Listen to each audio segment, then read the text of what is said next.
Chapter 1. The Echo of Three Goddesses. Late evening in a half-forgotten shrine, three silhouettes gathered beneath wavering candlelight. Their voices melded in a hush that reverberated with quiet power. Pale moonbeams cut through the dimness, illuminating the timeless features of three women, each deity radiant in her own mystique. Bast, the feline-eyed Egyptian goddess; Artemis, the Greek virgin huntress; Diana, the Roman counterpart of Artemis and yet distinct in her own right. They stood over a small swaddled bundle, a newborn with a faint aura that shimmered against the stone walls. The infant did not cry. He gazed at them with curious, impossibly bright blue eyes.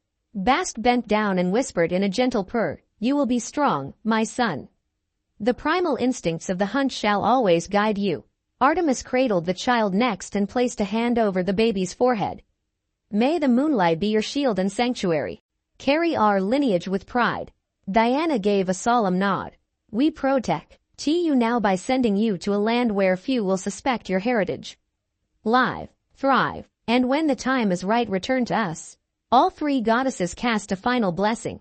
The child vanished from the shrine and into the mortal realm, leaving behind only a flicker of moonlight.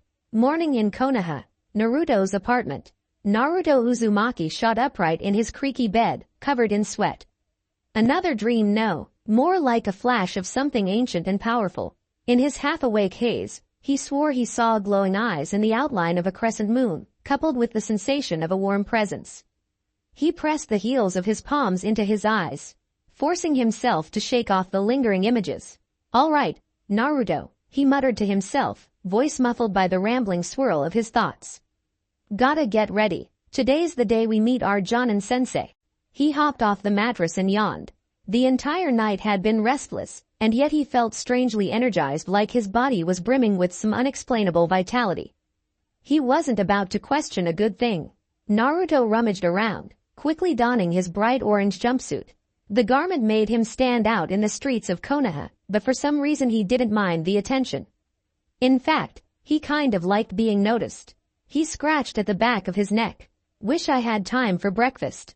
But if he didn't hurry, he'd be late again. Academy grounds. He arrived at the academy, ignoring the snide looks of a few lingering students.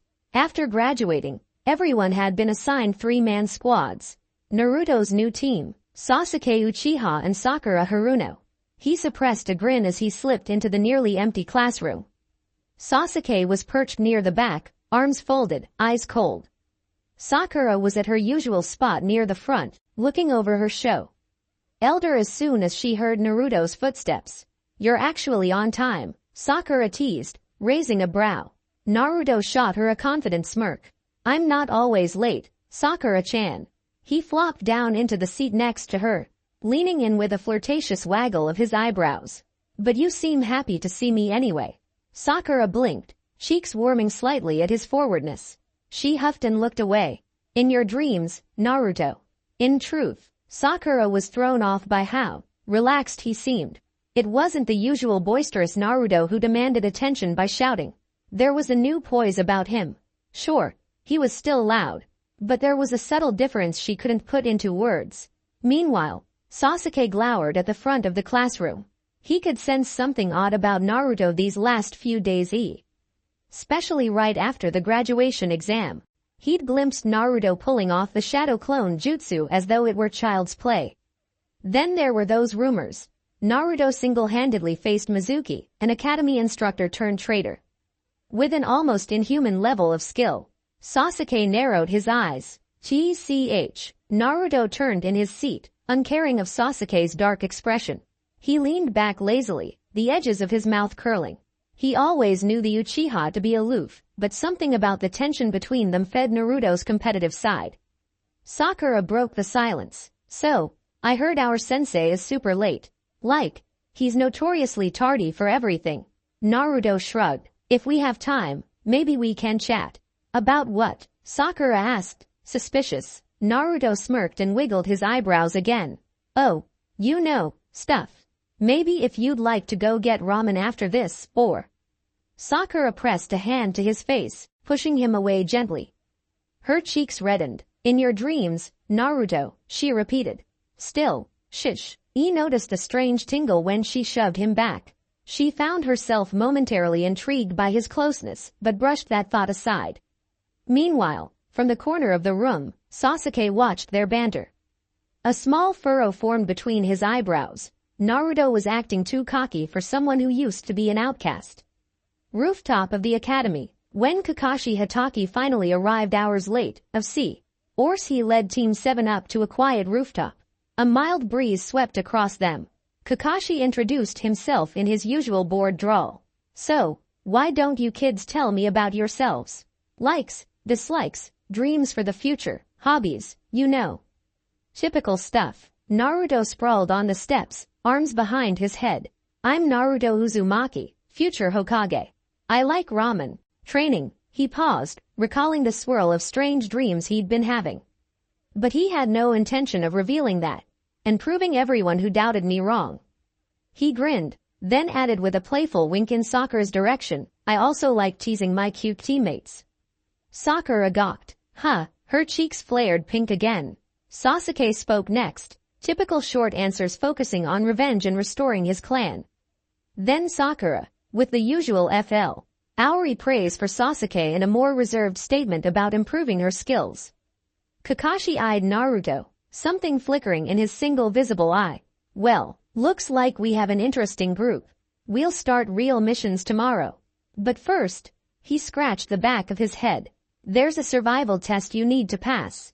So, meet me at training ground 3 early. If you're late, you fail.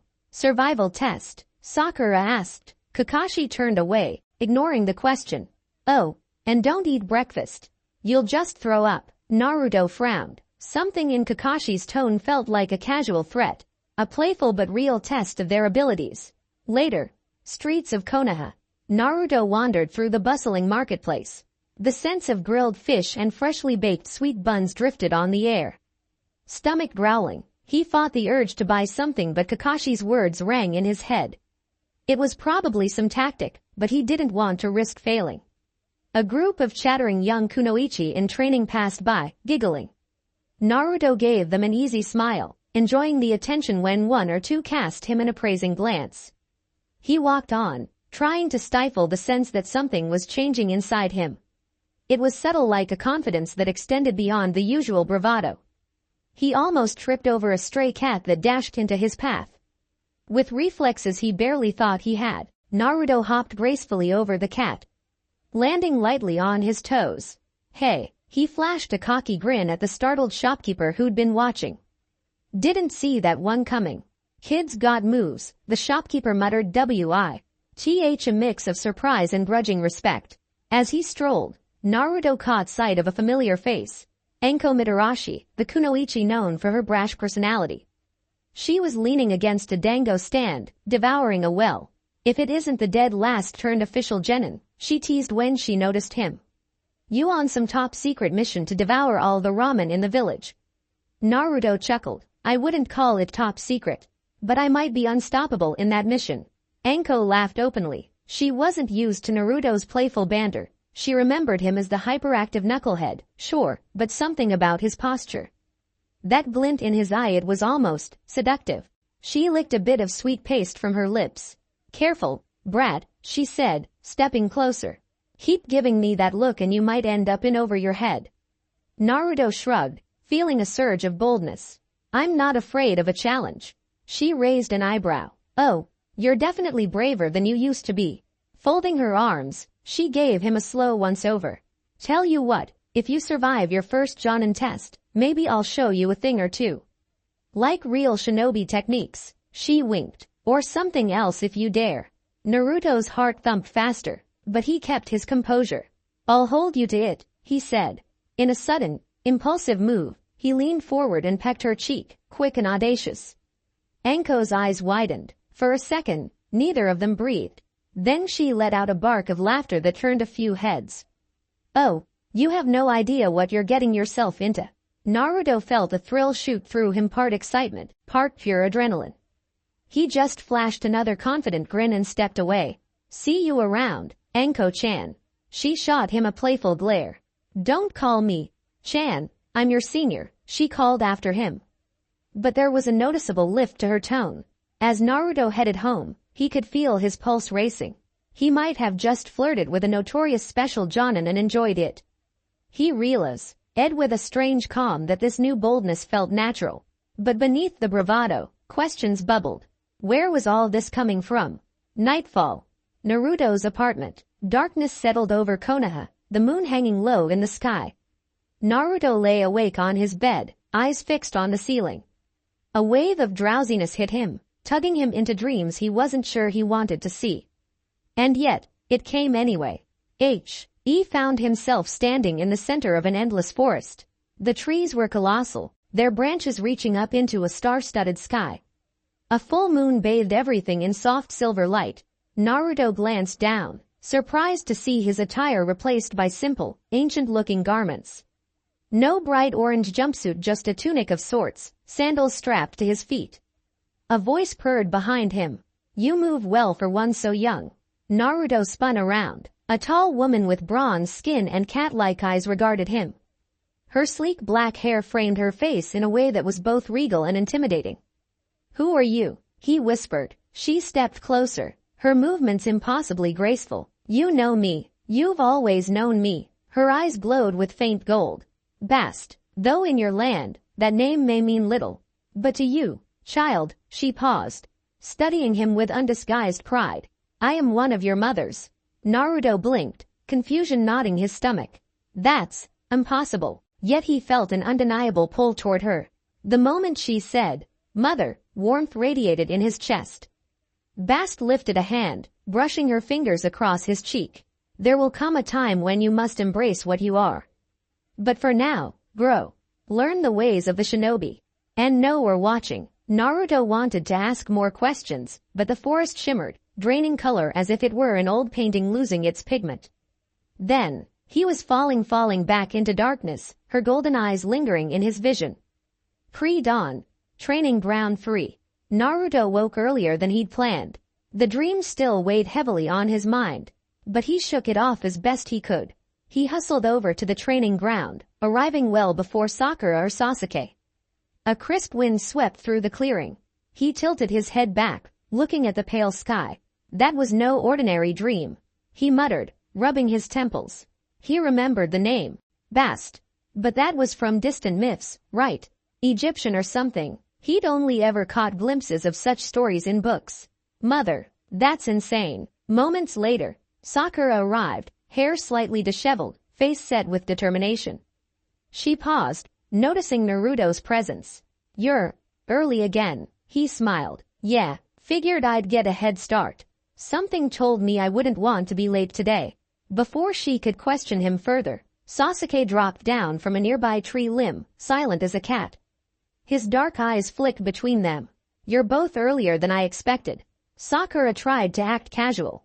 We, didn't want to fail, she said. Together, they waited for Kakashi. Minutes ticked by, then hours. Naruto felt his stomach twist painfully. He told us not to eat, but he's the one who's late, he grumbled. Sasuke scoffed. Typical. Finally, Kakashi meandered into the clearing, nose buried in his orange book. Sorry, guys. A black cat crossed my path, so I had to take the scenic route. Naruto's stomach growled audibly. Yeah, sure. He gave Kakashi a baleful look but couldn't help the small laugh that escaped him. Kakashi's eye curved in an apparent smile. All right, let's get started. He set an alarm clock on a stump. Your objective is simple. Take these 2 bells from me before noon. Whoever can't get a bell, fails and goes back to the academy. Sakura frowned, but there are only 2 bells. That means, Kakashi nodded, that means at least one of you is bound to fail. Naruto caught Sasuke's gaze. The Uchiha was clearly thinking about how to secure a bell no matter the cost. Sakura looked worried, biting her lip. A surge of excitement welled inside Naruto. This was the kind of challenge he lived for. Start, Kakashi said, and the 3 genin scattered into the trees. Among the trees, Naruto found himself crouched on a thick branch, scanning the clearing below where Kakashi stood nonchalantly. A fierce wave of hunger clawed at Naruto's stomach. He placed a hand on his belly and tried to focus. Why am I so restless? He wondered. Is it the dream, or is it something else? He sensed motion behind him. Turning, he spotted Sakura hugging the trunk of a nearby tree, eyes wide.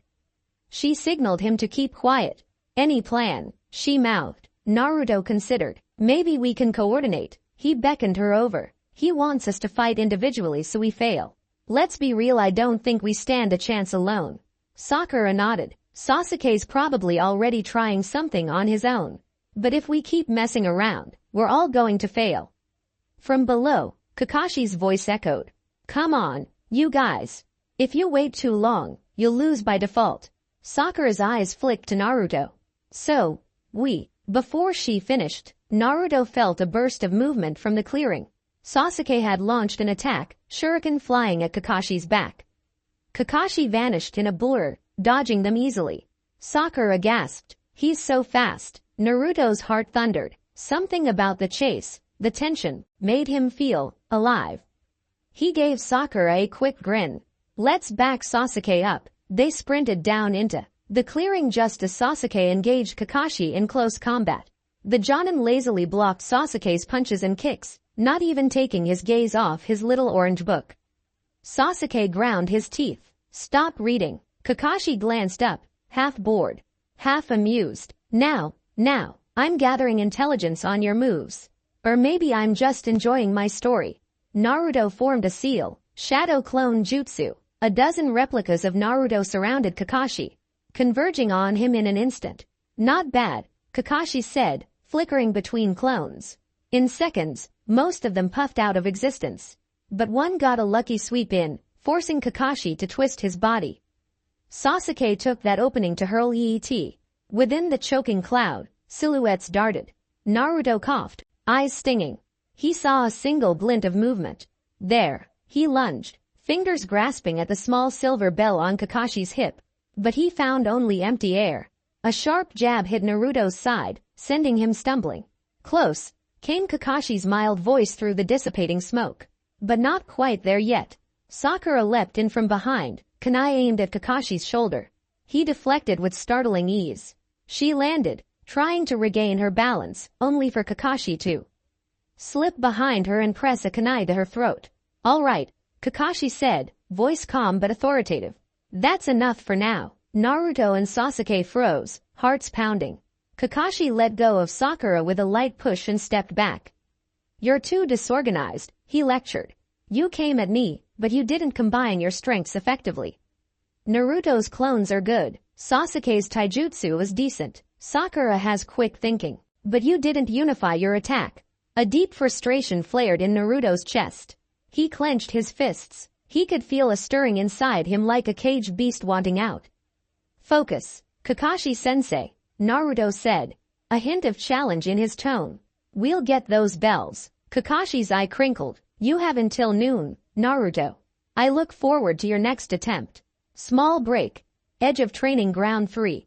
Sweat trickled down Naruto's forehead as he, Sasuke, and Sakura regrouped behind a thick bush.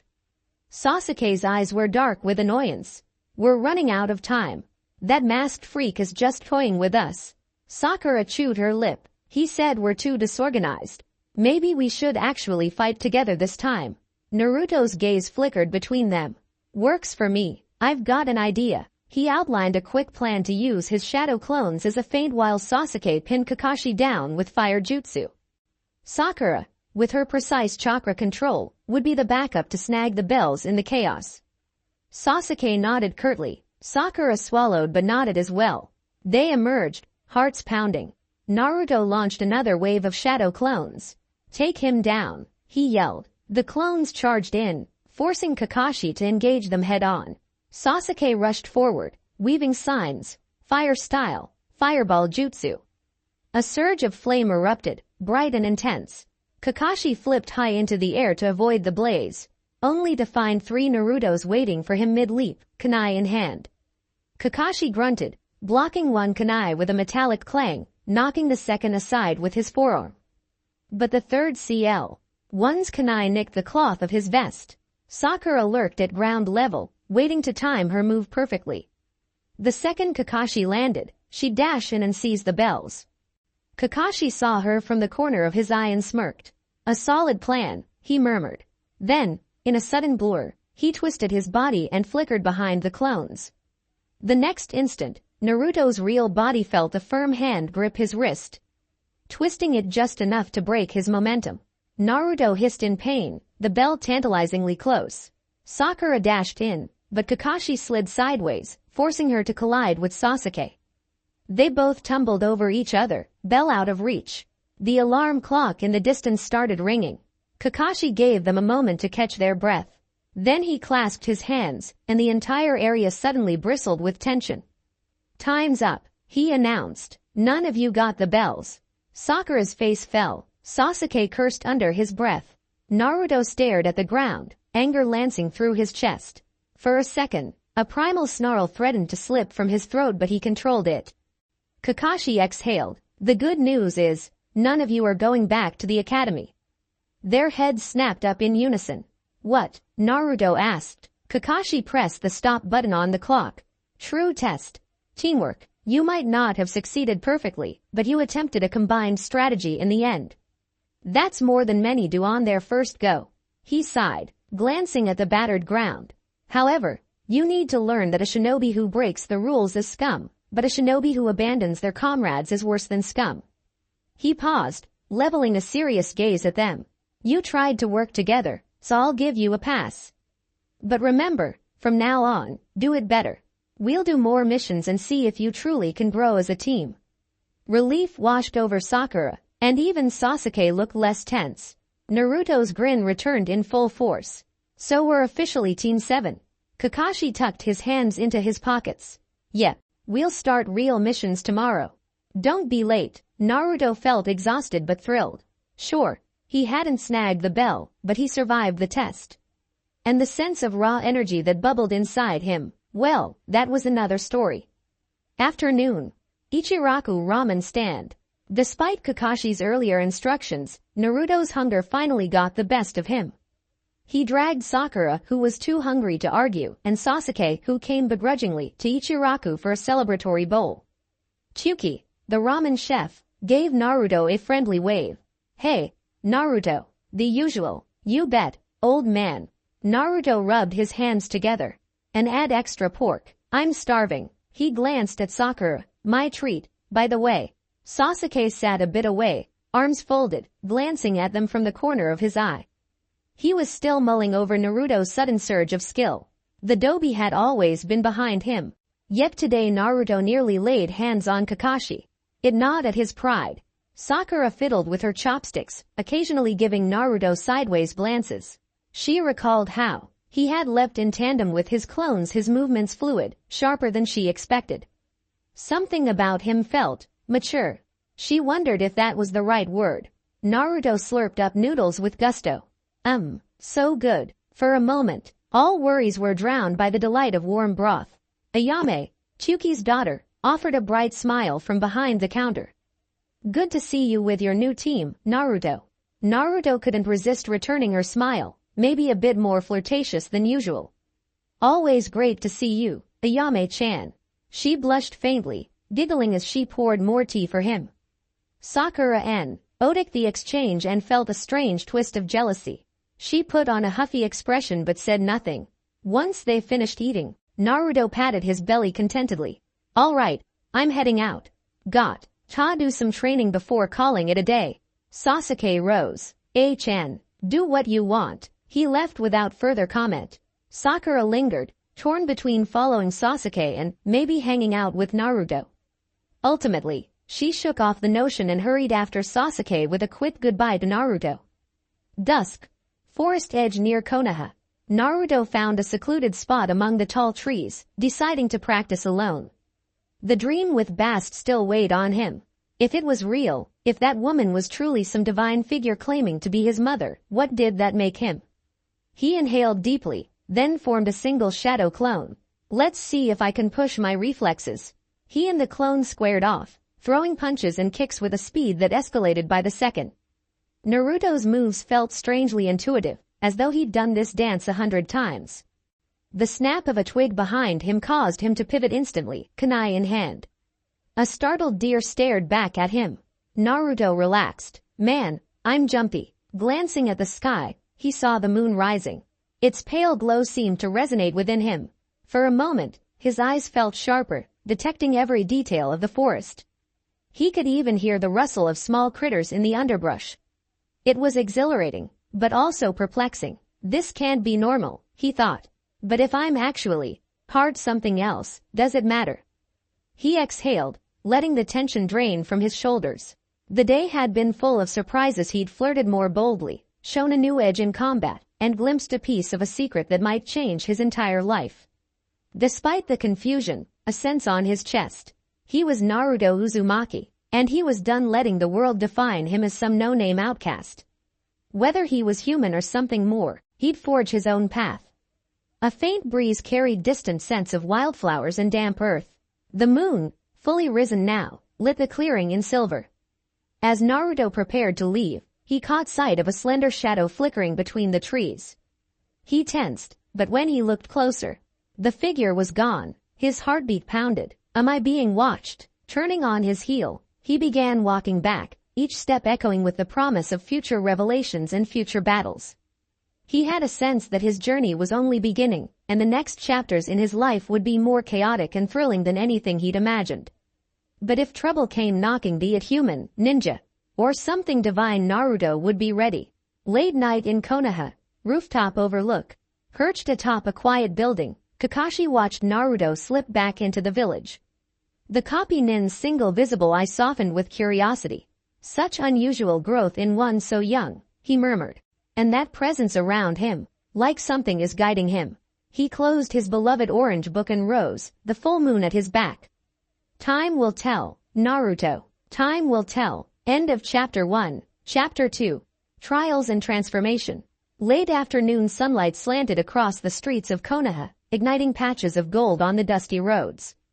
A week had passed since Team 7's formation, marked by an endless slew of chores and menial D-rank missions. For Naruto, who harbored a restless godlike power he didn't fully understand, weeding gardens and walking dogs felt stifling. But the voices in his dreams and the occasional strange spark in his blood kept him on edge, expecting something more. Hokage's office. Late day. When the trio trudged into the office that day, the third Hokage's eyes crinkled with amusement behind the smoke of his ever-present pipe. Kakashi followed at a leisurely pace. Ah, Team 7, the Hokage began, scanning a clipboard. We have a few more tasks. Naruto couldn't take another second of it. He slammed his palms on the Hokage's desk. Old man, come on. I'm sick of these lame chores. Give us something real. Sasuke, leaning against the wall, flicked his gaze over with mild interest, while Sakura looked mortified. Naruto, you idiot, show some respect. A faint smile tugged at the Hokage's lips. Is that so, Naruto? He said, exhaling smoke. Well, if you truly think you're ready, there is a C-rank mission that just came in. An escort to the land of waves. Kakashi's single visible eye curved into a smile. Perfect timing, Lord Hokage. Sakura blinked. C-rank. That means bodyguard duty, right? Nothing too extreme. Yes, the Hokage confirmed. Your client is Tazuna, a bridge builder. You're to protect him until he completes his bridge. At that cue, Tazuna, an older man reeking faintly of sake, staggered into the room. He sized up Team 7, unimpressed. You're the brats who'll guard me. The short one in orange looks barely out of diapers. Naruto bristled, but Kakashi laid a hand on his shoulder. Settle down. Let's just get ready. HMMPH, Tazuna grumbled. I suppose I've no choice. Let's go then. The third Hokage nodded. Very well, Team 7. Stay vigilant. Naruto felt a spark of excitement race through him.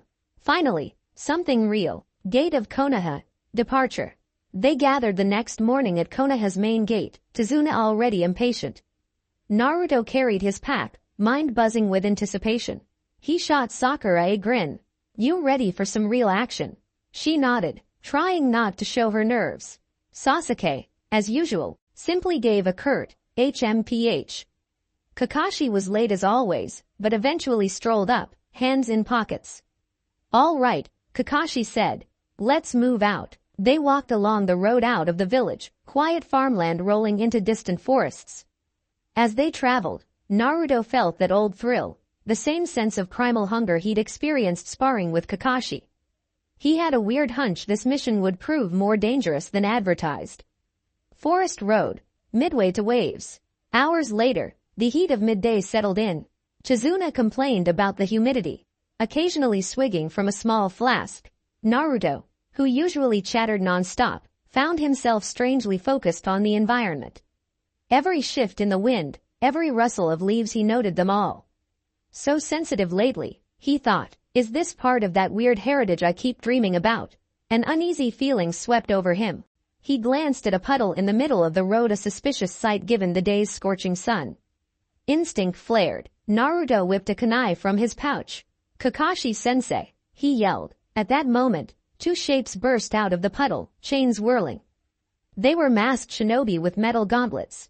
The demon brothers of Mist. In a blink, they snagged Kakashi, or so it seemed, with their chain tearing him apart in a shower of blood. Kakashi-sensei, Sakura shrieked, stepping back in horror.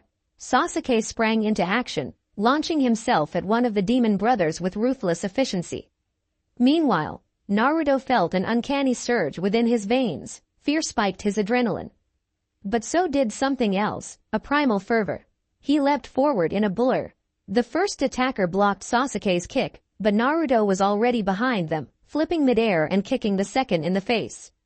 The masked ninja staggered, clearly not expecting such speed. The chain rattled. The attacker whipped it around again, aiming for Chizuna. But Naruto intercepted, letting the chaw coil around his forearm as he skidded across the dirt.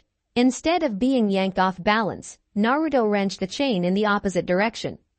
A subtle glow flickered across his eyes like moonlight reflected in a cat's stare. With a grunt, he heaved the chain with uncanny strength, slamming the masked ninja into the ground. What the other demon brother sputtered, grappling with Sasuke. Suddenly, a kunai touched the back of that ninja's neck. Kakashi stood there, very much alive. Good job, everyone, Kakashi said calmly, revealing he had substituted a log at the last second. His eye lingered on Naruto's fierce stance, the chain still tight around his forearm. For an instant, Kakashi swore he saw Naruto's pupils narrow, almost feline. With the ambush thwarted, the demon brothers found themselves bound. Unconscious, Naruto's heart drummed in his ears, that wild energy subsiding. He hissed a breath, noticing how quiet it had grown. Sakura stepped closer, voice trembling. Are you okay, Naruto? He managed a grin. Never better. The chain unwound from his arm, leaving a faint red mark. Chizuna stared in shock. That was, are you really just a kid? Sasuke's face was a mask, but he made no snide remarks. He'd witnessed Naruto's reflexes. He's fast. The thought festered in Sasuke's mind, a reminder that he wasn't the only prodigy here. Kakashi dismissed the demon brothers as missing nin from Kuritaker. Chizuna-san, seems your mission is more dangerous than a standard C rank. He looked pointedly at their client. Mind explaining. Chizuna scratched the back of his head. I didn't have enough money for a higher rank mission. Sorry, I'm building a bridge that threatens a certain shipping magnate Gato. He'll do anything to stop me. Sakura's eyes widened. And this is more like a B rank or A rank mission. Kakashi considered them carefully. We can turn back now, but it's your call. He gave Team 7 a meaningful look. We were deceived, but if you choose to continue, it'll be dangerous. Naruto didn't hesitate. We're not backing down. He glanced at Sasuke, who just shrugged with an air of superiority, and at Sakura, who gathered her courage. Kakashi nodded. Then we press on. Inside Naruto's mind, that night, much later, when they made camp, Naruto drifted crackle of the campfire in his ears. Darkness enveloped him, and once again, he found himself in a dreamscape, a moonlit forest with towering ancient trees. He heard the purr of a familiar voice. Well done, my son. He whirled around to see Bast, the Egyptian goddess with cat-like eyes. She stood in the silver hush of the forest, arms folded in regal composure. Another silhouette flickered in the distance. A tall figure with a bow slung across her shoulder, face half hidden by shadows. Artemis. Alongside her, Diana watched silently, her pale features unwavering. Bast stepped forward, her movements graceful as ever. You begin to sense it now, yes. The instincts, the might. NSWERS to your call in moments of crisis. Naruto swallowed hard. Why do I feel like I'm losing control? He asked. recalling the adrenaline surge. Artemis's voice came quiet but clear. Because you have yet to know who you truly are. Embrace our gifts, Naruto. We have slumbered within you, waiting. Diana nodded. In time, your path will diverge from ordinary shinobi. But for now, stay strong. Protect those you cherish. Naruto wanted to demand answers why him, how they could all be his mothers, but the forest rippled, the dream dissolving. Their voices faded into moonlight. Dawn. Camp by the lakeside. Naruto woke with a start, chest tight, dawnlight filtering through the thin walls of the makeshift shelter. No one else was awake yet. He stepped out into the cool morning air, stretching. The world seemed sharper. He could smell the crisp water of the nearby lake, hear distant birds calling across the shoreline. His thoughts churned. This heritage wasn't going away. He decided, then and there, to push forward. If these were truly his mother's Greek, Roman, Egyptian goddesses, he'd figure it out. But he had a mission to complete first. Approaching Wave Country, mid-morning, Team 7 boarded a small boat operated by a local ferryman who supported Tezuna's mission. Heavy mist curled around the water, and the hush felt eerie. Naruto eyed the fog, half expecting another ambush. Kakashi's voice was subdued. Everyone, stay alert. This region is under Gado's strong influence. Our opponents could be Jonin level, or worse. Naruto tensed, the hairs on his neck prickling. He caught Sakura giving him a worried look. He offered her a reassuring grin. With all the strangeness swirling in his life, focusing on protecting them felt simpler. When they finally reached the dock in the land of waves, Tezuna led them along a winding path through thick forests. The air smelled different, damp and tinged with salt from the sea. Fog drifted in lazy curls, obscuring the horizon. A tense quiet accompanied them. Even Sasuke frowned, scanning the tree line for threats.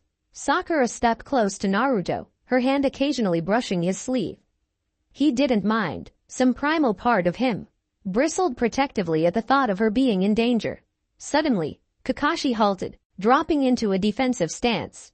Everyone, duck. A massive blade whirled through the air, slicing across the road.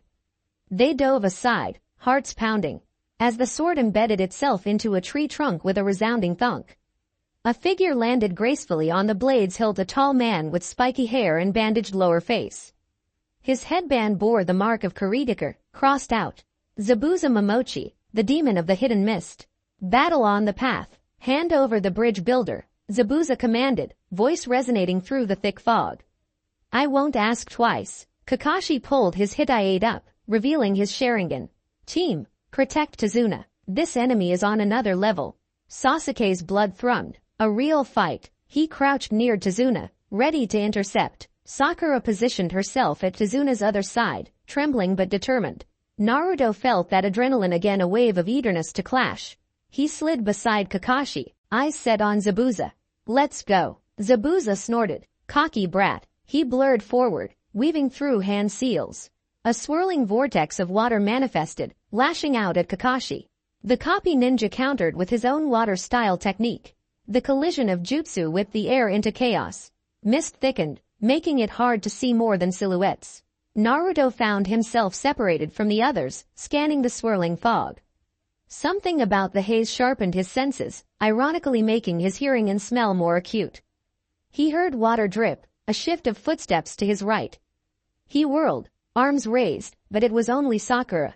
Disoriented. Where's Tezuna? Sasuke's with him, she whispered. But I can't see either of them. We have to regroup, Naruto said, eyes narrowed. Suddenly, Zabuza's voice echoed. Unnervingly close. Hidden mist jutsu. The perfect cover to kill you one by one. Naruto's pulse hammered. He exhaled, trying to center himself. If he truly had that goddess-blessed power, this was the time to use it. He closed his eyes, recalling the primal calm he felt in the dream forest. Instead of straining his eyes, he listened. Heartbeats, water droplets, shifting cloth. A faint hiss of breath behind him. Without thinking, Naruto ducked, a kunai slicing the air where his neck had been. He rolled away, heart racing. Zabuza's silhouette loomed in the fog, monstrous blade raised. But in a blink, Kakashi intercepted. Steel clashed, sending vibrations through the clearing. Cinematic clash. Sasuke and Sakura protected Tazuna at the edge of the battlefield, peering into the swirling mists. Kakashi and Zabuza's forms flickered in and out, exchanging savage blows. Kakashi's Sharingan spun, reading Zabuza's movements. Water clones erupted, attacking from multiple angles. Ashi deflected them with impeccable skill, though sweat beaded on his temple. Naruto jumped in to assist, hurling shadow clones into the fray. They swarmed Zabuza's clones, each clash punctuated by the thunderous smash of water exploding into droplets.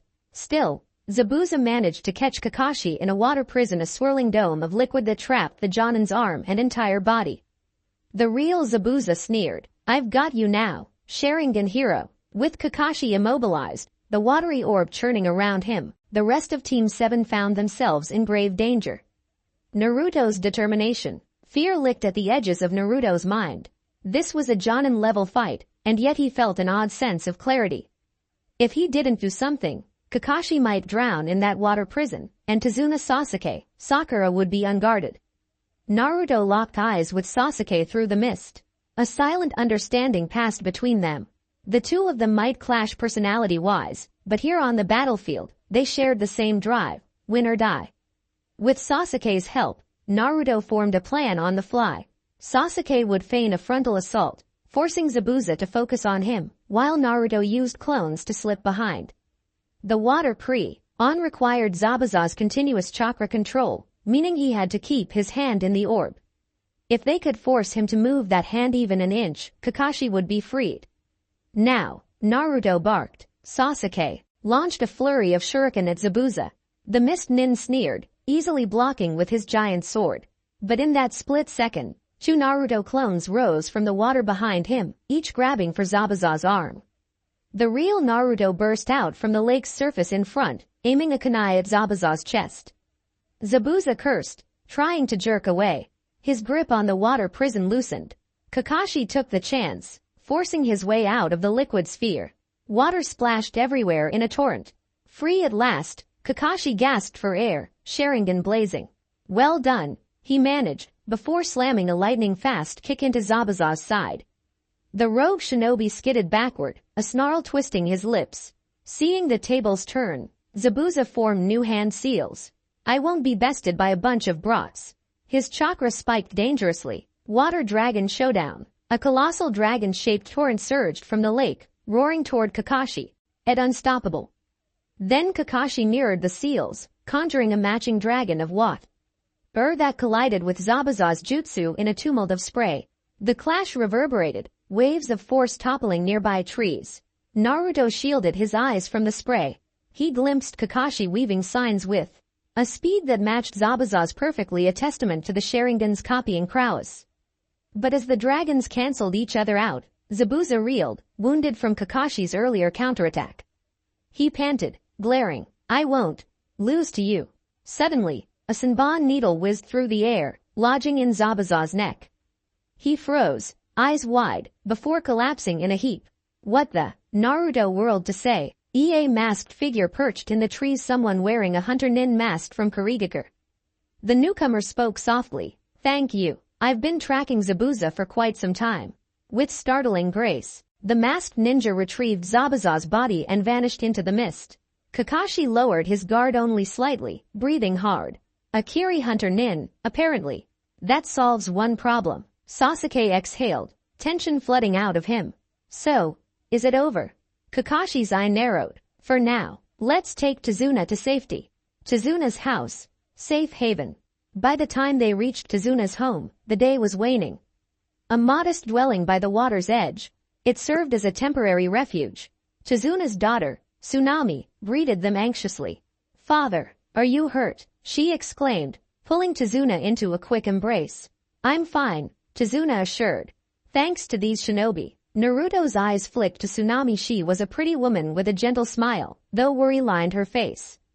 She thanked Naruto personally, and he found himself leaning in with a roguish grin.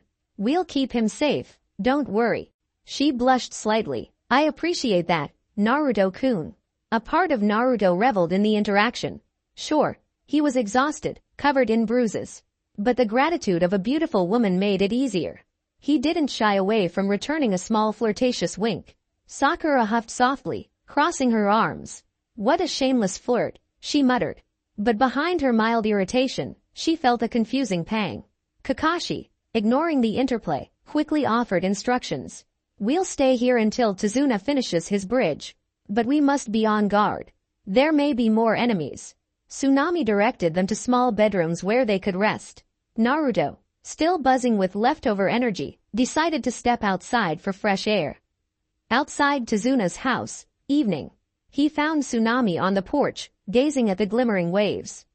The sky was bruised purple and orange, the last rays of sunlight dancing across the sea. Mind some company? Naruto asked. She turned, offering a warm smile. Not at all. He leaned against the wooden railing, letting the salty breeze wash over him. So, things are bad here. Tsunami's smile faded. Gato has this island under his thumb. My father's bridge is our hope to connect with the outside world, break free from Gato's stranglehold.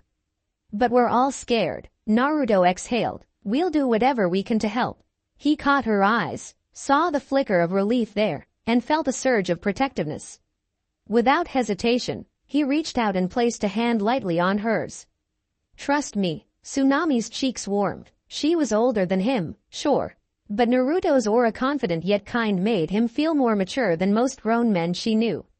She leaned in, a moment of impulsive gratitude. Her lips brushed Naruto's cheek, a simple kiss that lingered. Naruto froze slightly, then turned his head to meet her gaze. The next thing he knew, he was kissing her back, soft, tentative, then a bit deeper as warmth radiated between them. For a moment, the harrowing dangers of the mission felt far away. When they finally broke apart, Tsunami breathed, "Thank you for protecting us." Naruto's heart pounded. "You're welcome," he murmured, a confident but gentle grin tugging at his lips. A creak of the porch floor. Naruto glanced over his shoulder to see Sakura standing there, eyes wide. He cleared his throat awkwardly, stepping back from Tsunami. Sakura-chan," Naruto started. But Sakura just shook her head, cheeks flushed. Kakashi-sensei said we should plan watch shifts. You're up first." Her gaze flicked to Tsunami with a mix of surprise and maybe a spark of jealousy, but she left without another word. Naruto scratched the back of his neck. He gave Tsunami an apologetic smile. "Duty calls." She nodded, face still pink. "I understand." He turned away, heading off to meet with Kakashi, but he couldn't wipe the grin from his face or the lingering taste of that unexpected kiss. Night watch. In the mist, Naruto perched on the roof of Tazuna's house, scanning the silent shoreline. The moon gleamed overhead, and once again he felt that resonance like the silver glow charged his very blood.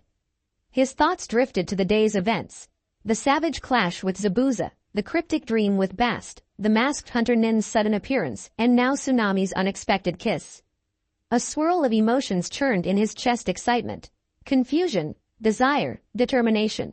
He tried to focus. Missions came first, but every so often, a subtle current of power flickered through his limbs. He recalled how easily he'd handled the demon brothers, how his instincts guided him in the fight against Zabuza. And that was him still holding back, uncertain how to unleash it fully. What if I let go? The question hovered in his mind. Would he become unstoppable, or would the power consume him? Next day, Tazuna's bridge. Morning came, bringing a heavy mist that clung to the water. Naruto, Sasuke, and Sakura accompanied Tazuna to the unfinished bridge while Kakashi rested at the house. He was still fatigued from overusing the Sharingan. Tazuna's workers eyed them nervously. Rumors of Gato's hired thugs spread like wildfire. They half expected to be attacked at any moment. Sasuke kept watch near the edge of the bridge, peering into the swirling fog with restless intent. Sakura stood guard closer to Tazuna, who hammered away on the steel frames. Naruto roamed the site, occasionally engaging with the workers to keep morale up. Then, in the blink of an eye, a thick wave of mist rolled in a sudden natural gloom that set everyone on edge. Sasuke's voice rang out, "They're here." A live shape darted through the shadows, Senbon needles glinting. Naruto recognized the masked hunter Nin from before. Haku, though Naruto wouldn't learn that name until later. Naruto dove aside as a flurry of needles whistled past. One worker yelped, dropping behind a pillar. Sakura rushed Tizuna to a safer spot among the scaffolding. Haku's gentle voice carried through the haze, "Leave now. This conflict doesn't concern you." Sasuke scoffed, unsheathing a kunai. "You're the one who attacked first. Don't expect us to just walk away." Naruto summoned a small squad of shadow clones, each fanning out. "Sorry, masked weirdo, but we've got a job to do." Haku sighed, voice oddly sorrowful. "Then I have no choice." In a swirl of water, Haku formed an array of ice mirrors, their surfaces gleaming ominously. Naruto's eyes widened. This was advanced Hyoden, ice release. The mirrors arranged in a dome around Sasuke, who found himself trapped. Haku flickered between reflections, Senbon needles poised to strike from any angle. Sasuke gritted his teeth as he tried to dodge the onslaught, but the speed was incredible. Needles grazed his arms, drawing thin lines of blood. Seeing Sasuke pinned down, Naruto sprang at the ice dome. "Hold on." He tried punching one mirror, but the surface was unbelievably tough. Inside the dome, Sasuke's eyes flared. He was fast, but not fast enough. A dozen Senbon bombarded him. Damn it! A needle grazed his cheek, near his eye. Another cut across his thigh. The humiliation of being cornered by such technique GN rolled, searching for a way to help.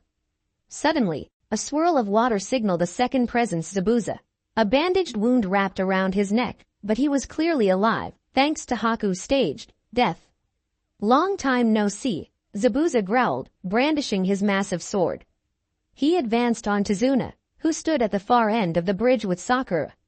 Sakura gasped, heart pounding. She knew she had to protect Tizuna, but Zabuza was a monster compared to her skill level. Even so, she raised her kunai, trembling. Naruto raced forward, intercepting Zabuza before he reached them. "You're not laying a finger on them." Zabuza slammed his sword down. Naruto dodged, the shockwave cracking the concrete beneath them. One slip, and Naruto would be cleaved in two. The savage grin on Zabuza's face returned. "You've got spirit, brat, but let's see if it helps you now." Naruto's teeth clenched. "I need more power. Enough to hold him off until Kakashi-sensei arrives." As if in response to his plea, he felt a pulse in his chest, a thrum like an ancient drum. The swirling mist parted for an instant, letting a beam of sunlight hit Naruto's face.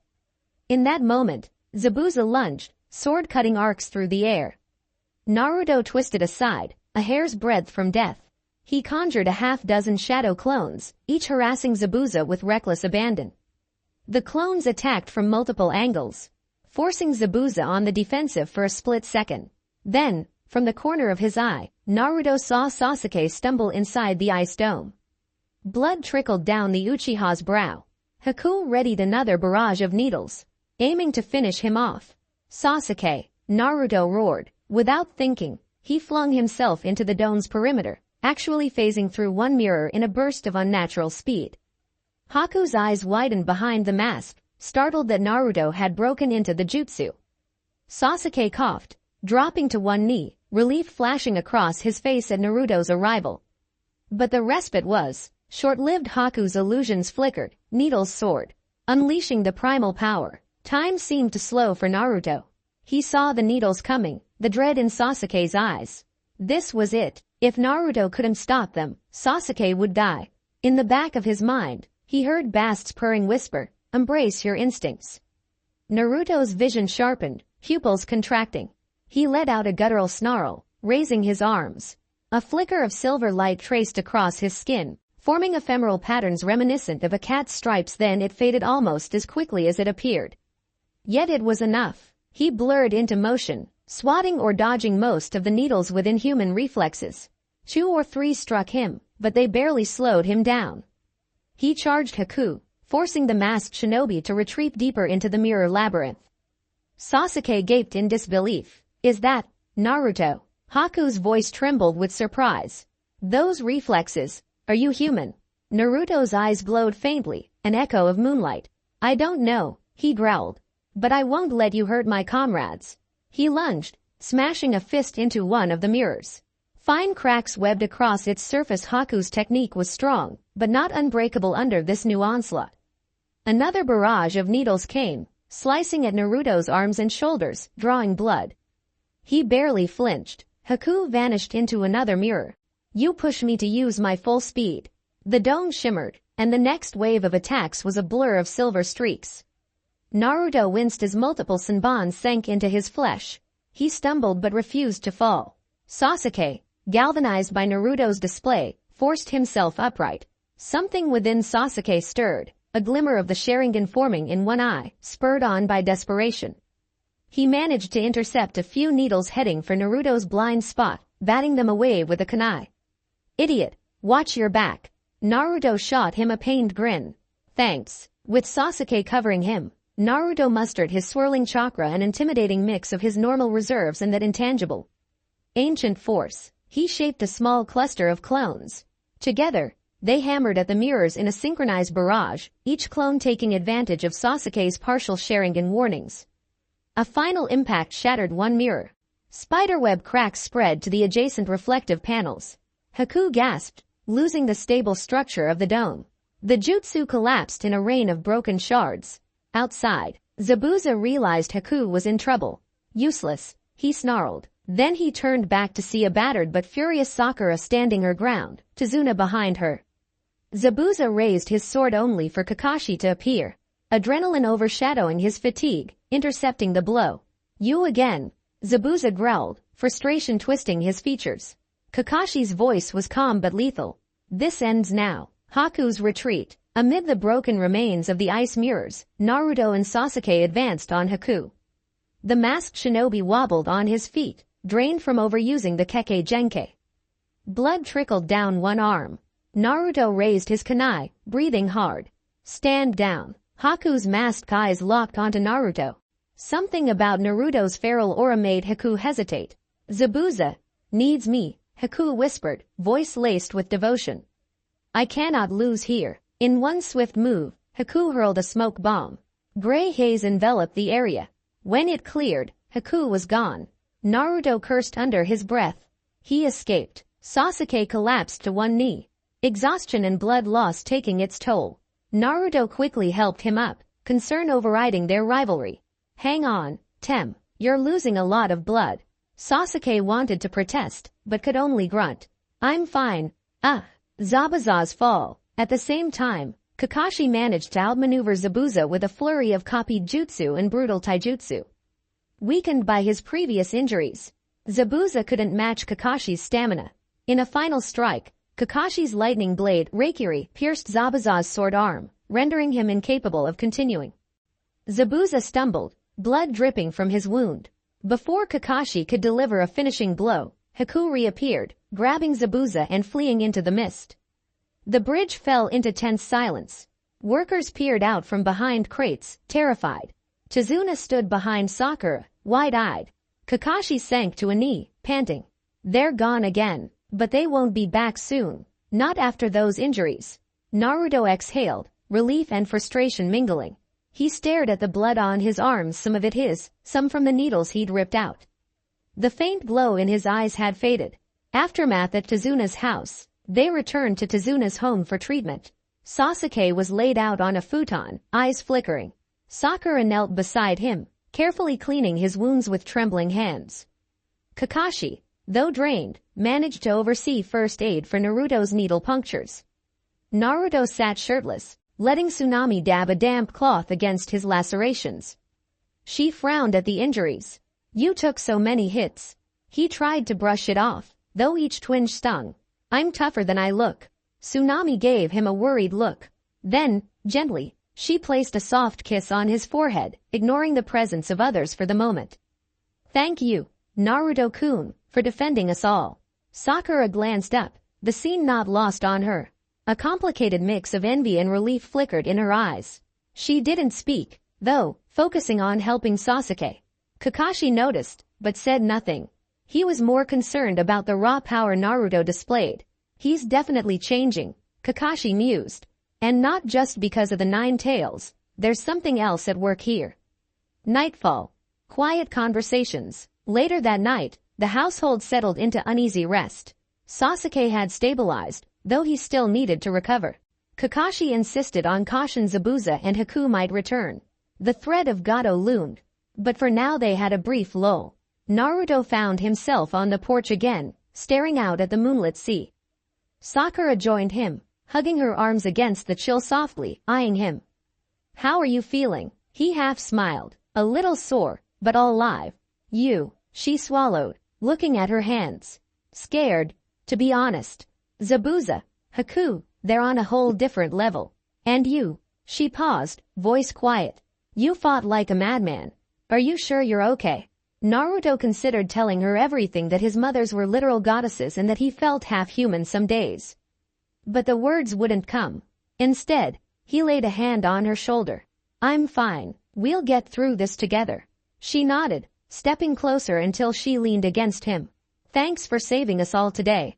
For a moment, the tension melted. Naruto realized how soft she felt pressed to him, her pink hair brushing his chin. Before he could overthink it, he slipped an arm around her waist. She didn't pull away, on the contrary. She let out a shaky breath, leaning into him. He turned his head slightly, lips brushing her temple. Her breath caught, and just like with Tsunami, he found himself tilting her face toward him, pressing a tender kiss to her lips. Sakura stiffened at first, then relaxed into it, a soft sound escaping her throat. It was a brief, almost fragile moment. When they parted, her cheeks burned bright red. You," she stammered, clearly taken aback. Naruto's heart pounded, but he mustered a confident smirk. "Don't read too much into it. I just wanted to." Her eyes sparkled with a mixture of confusion, lingering adrenaline, and maybe affection. She swallowed, glancing away. "Just be careful. The mission." "Sasuke, we've got a lot going on." He nodded. "Yeah, let's go inside." As they turned away, Naruto caught a glimpse of movement in the darkness, a silhouette perched on a distant fence. He couldn't see the figure clearly, but the hair on his arms stood up. The watchers, the illusions, the dream, everything pressed in on him. He guided Sakura inside, mind racing. A visitor in the dream. That night, exhaustion claimed Naruto, and dreams claimed him. Once more, he stood in that ancient forest. But this time, only Bast appeared. Her amber eyes glowed with feline curiosity. "You rely on your instincts well, child," she purred, circling him. "But you still fear what you truly are." Naruto tensed. "I don't know how to use it. I just react." "That is enough for now," Bast said. "Each battle will teach you more. The power of the hunt, the grace of the moon. You bear our blessings, but be warned, others will sense it too. Enemies who covet or fear your lineage." Naruto's fists clenched. "Then I'll face them. I won't run." Bast smiled, a motherly pride in her gaze. "Brave words, but remember to protect your pack. You have found new bonds. Don't lose them." He opened his mouth to speak, but the dream shimmered into nothingness. The next morning, a new resolve. When Naruto awoke, he felt lighter, as though he'd accepted some small piece of truth. He joined the group at breakfast, ignoring the teasing look Sakura tried to hide. Kakashi was already discussing plans. "Zabuza and Haku are likely recuperating. We have a short window to fortify the bridge. Once Tezuna's work is done, Gato's hold will weaken." Sasuke, pale but upright, nodded. "I can still fight." Sakura gave him a worried glance. "Don't push yourself too hard." Naruto dug in hungrily to the meal, energy returning. "Let's finish this. We're so close." Training on the shoreline, Kakashi decided that while Tezuna worked, Team 7 would train especially Naruto and Sasuke. They needed to refine their chakra control and synergy if another battle with Haku and Zabuza happened. They found a secluded shoreline where the tide rolled in with gentle waves. Kakashi guided them through tree walking and water walking exercises to sharpen their balance and chakra focus. Sakura, already adept at chakra control, demonstrated a near-flawless run across the water. Sasuke managed decently despite his injuries. His eyes flickered with a partially awakened Sharingan. Naruto, on the other hand, fumbled initially, his massive chakra reserves complicating the delicate technique. He kept overcharging, sinking into the water with a splash. "Damn it," Naruto cursed, spitting out brine. "Why can't I get this right?" Kakashi's voice drifted from the shore. "Your chakra is enormous. Try cutting it down. Focus on the subtle thread, not the torrent." With an exhale, Naruto tried again. this time recalling the calm sensation he'd felt in the dream forest. Focus on the subtle, like a predator stalking. He carefully let the energy trickle into his feet, stepping lightly onto the water. He managed a few shaky steps before losing concentration. He fell in again, but not as violently. Improvement. He grinned determinedly, refusing to give up. Romantic underpinnings. During a short break, Sakura and Naruto ended up sitting side by side on a fallen log, dripping wet. Sasuke was off further down the beach, brooding, while Kakashi observed from afar. Sakura nudged Naruto's shoulder. You'll get it soon. He gave her an appreciative grin. Yeah, thanks. Leaning closer, he lowered his voice.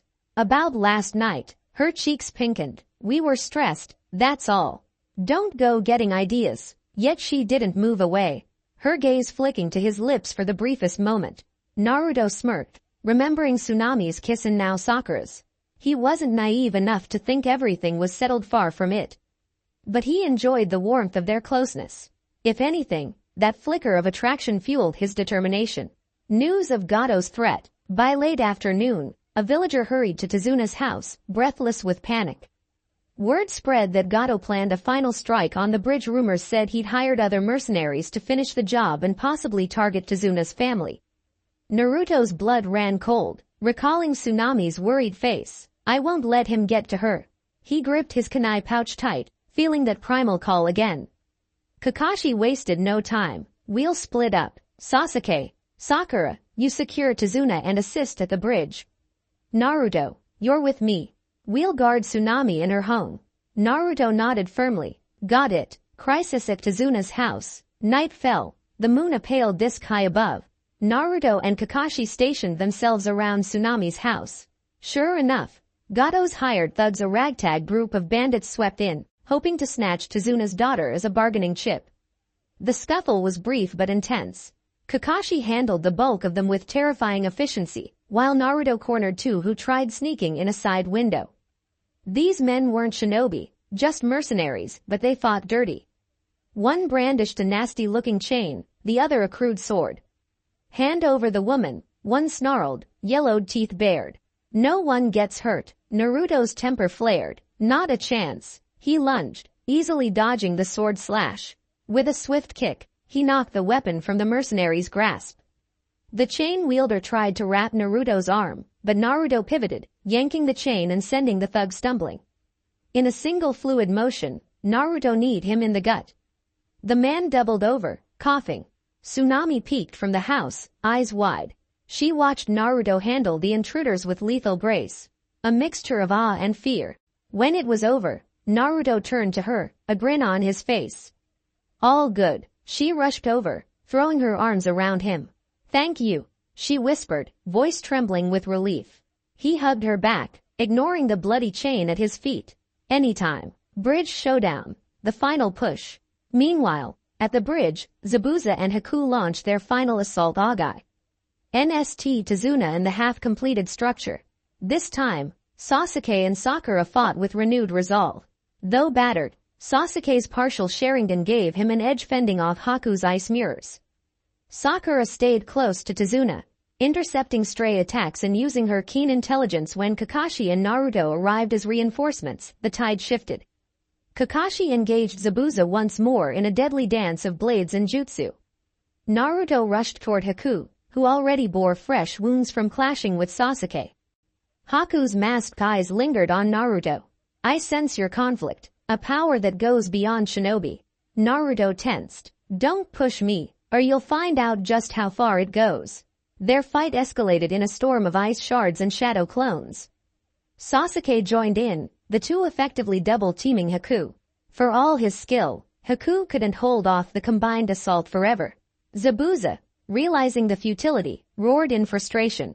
Then the unexpected happened. Gato himself appeared on the bridge with a small army of hired goons. He mocked Zabuza, revealing his plan to dispose of the rogue shinobi after they exhausted themselves. Zabuza, seething at the betrayal, turned on Gato's men with lethal fury. He cut down several before succumbing to his injuries. Haku, torn between protecting his master and fighting Naruto, rushed to Zabuza's side. In the chaos, Gato tried to flee, but Naruto and Sasuke cornered him. Though the tyrant begged for mercy, Naruto gave him a cold glare. You threatened innocent people. You don't deserve pity. Still, Naruto hesitated to kill a defenseless man. Sasuke's eyes flicked from Naruto to Gato. In the end, Gato's own men realized their boss was worthless. Some turned on him, ensuring his reign of terror ended that day. Aftermath in Naruto's surge. The mercenaries scattered once they realized Gato was finished. Blood stained the half-finished bridge. Zabuza lay on his back, Haku cradling him. The rogue shinobi coughed, looking at Kakashi with hollow eyes.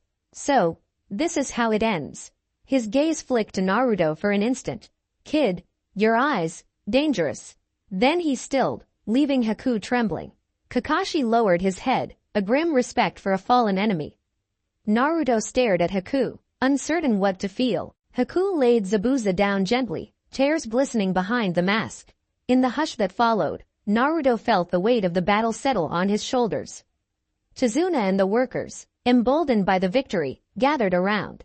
Relief and sorrow mingled. The land of waves was free from Gato's clutches, but the toll had been high. A swirl of energy coursed through Naruto's limbs, residual adrenaline, or maybe something more. He found himself trembling, blood pounding in his ears.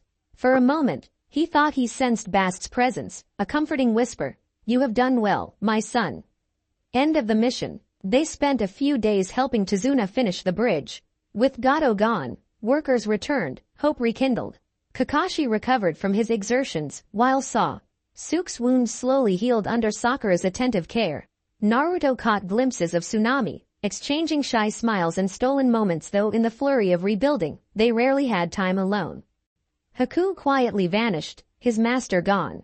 Kakashi did not pursue him. He's no threat now, Kakashi said solemnly, letting the tragic story close there. When at last the grand structure stood complete, the villagers hailed Team 7 as heroes. Naruto, feeling a surge of pride, was among the last to walk the finished bridge with Tazuna. He gazed out at the sparkling water, the morning sun bathing the new path in gold. This will change everything for our country, Tazuna said, eyes wet with emotion. Naruto clapped him on the back. Glad I could help, old man. As they prepared to depart, Tsunami came to see them off. She stepped close to Naruto, her voice soft so the others wouldn't overhear. I'll never forget what you did for us. A gentle kiss, this time on his lips, sealed her gratitude. He returned it briefly, ignoring Sakura's stare from a few steps away. Then, with a final wave, Team 7 walked away from the land of waves and toward Konoha, each carrying lessons they'd never forget. Epilogue of Chapter 2 Reflections. The journey home was markedly lighter in spirit. They had completed a mission far above their rank and come out alive stronger, wiser. Sasuke, though aloof, held a new respect for Naruto's power. Sakura, battling her own tangled emotions, felt her admiration for Naruto growing. Kakashi remained pensive, mentally reevaluating what he knew about Naruto's origins. Nothing more than just the 9 tails was at play, and he intended to keep watch. As for Naruto, a quiet confidence hummed within him. The tri-goddess lineage, the glimpses of divine might, he still had no clear roadmap. But he believed that as long as he kept moving forward, protecting the people he cared about and forging bonds, he'd find his path. They passed through Konoha's gates at twilight. Naruto glanced up at the carved Hokage faces, thinking of his dream to stand among them. Then, with a small, secretive smile, he murmured under his breath, I'll get there, one way or another. And, somewhere in the hidden corners of the spirit realm, 3 goddesses Bast, Artemis, and Diana observed their son's progress. The journey had only just begun, and greater challenges loomed on the horizon. End of Chapter 2. Chapter 3. Revelations in the Chunin exams. Birdsong drifted across Konoha's warm morning air. In the wake of their harrowing mission in the land of waves, Team 7 had enjoyed a few short days of rest before they were called to the academy once more. Unknown to Naruto, Sasuke, and Sakura, they were about to enter a storm that would transform them and the entire village forever. A tense morning in Konoha. Naruto yawned as he stepped out of his cramped apartment into the bright sunshine. Though physically tired from intense training, his heart felt lighter. He stretched, the memory of battling Zabuza and Haku still fresh in his mind. Somewhere deep inside, those battles had awakened a wilder part of him, one connected to the cryptic dreams of Bast, Artemis, and Diana. He patted down his orange jacket, making sure everything was in place. Better not be late, he muttered, recalling Kakashi's penchant for tardiness.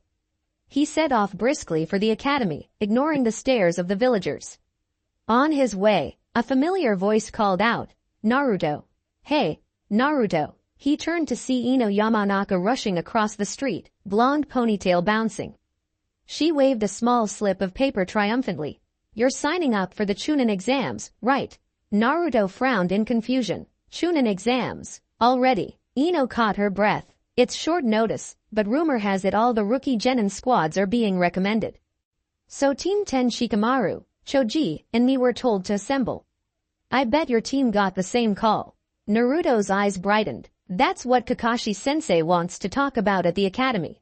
Well, see you in there, then." Ino's gaze flicked to him, lips quirking up in a faint smile. "You better not let me outshine you, Naruto." He chuckled. "In your dreams, Ino. I've got big plans." They parted ways, each heading for the academy building. As Naruto jogged, his mind buzzed with curiosity. Chunin exams, a chance to test his abilities in front of the whole village and beyond.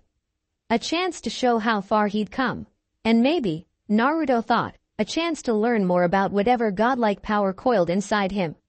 Academy classroom revisited. When Naruto arrived at the old classroom, it felt strangely nostalgic. Less than a month ago, he'd been here as a mere student.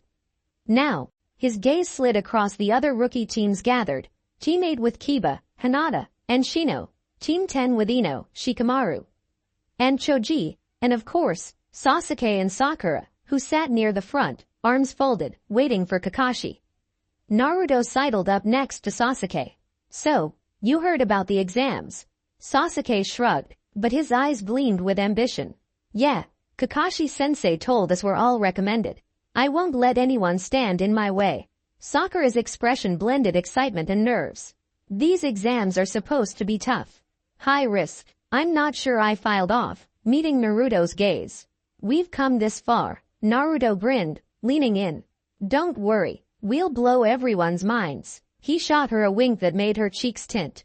Suddenly, a hush fell as Kakashi strolled in, hands in pockets. "Yo," he greeted, ever late but always relaxed. "Glad you're all here." A quick wave to the other rookies, then he faced Team 7. "I recommended you three for the Chunin exams. It's your choice whether you accept." Sasuke instantly said, "I'm in." Naruto nodded, "Me too." Sakura hesitated, eyes flicking between them. After the wave mission, she knew they were powerful, Naruto and Sasuke especially. Part of her felt overshadowed, but her determination flared. "I'm in, sensei." Kakashi nodded in approval. "Show up at room 301 tomorrow morning if you accept. Don't be late." The harem grows complicated. After the meeting, the students milled about the hallways, abuzz with talk of the upcoming exam. Naruto, feeling a surge of excitement, was about to head out when a gentle voice called from behind. Naruto-kun." He turned to see Hinata Hyuga, fingers fiddling nervously. Her pale eyes shone with unspoken admiration. "You'll be taking the exams too?" "Yeah," Naruto said brightly. "You too, right?" She nodded, a faint blush dusting her cheeks. I want to do my best." He gave a playful grin. "You'll be awesome, Hinata." He placed a friendly hand on her shoulder, only to notice her face practically glow red. From further down the hall, Ino noticed the exchange. She walked over, arching a brow. "Hinata, you're looking a bit flushed." "Everything okay?" she teased. Then she turned her gaze on Naruto, smirking. "You're quite the ladies' man these days, huh?" Naruto raised his hands in mock innocence. "I'm just encouraging a friend." Ino rolled her eyes but with a half smile. "Right, well, don't forget we're rivals now. See you in the exams." She brushed past him, flicking her ponytail over her shoulder.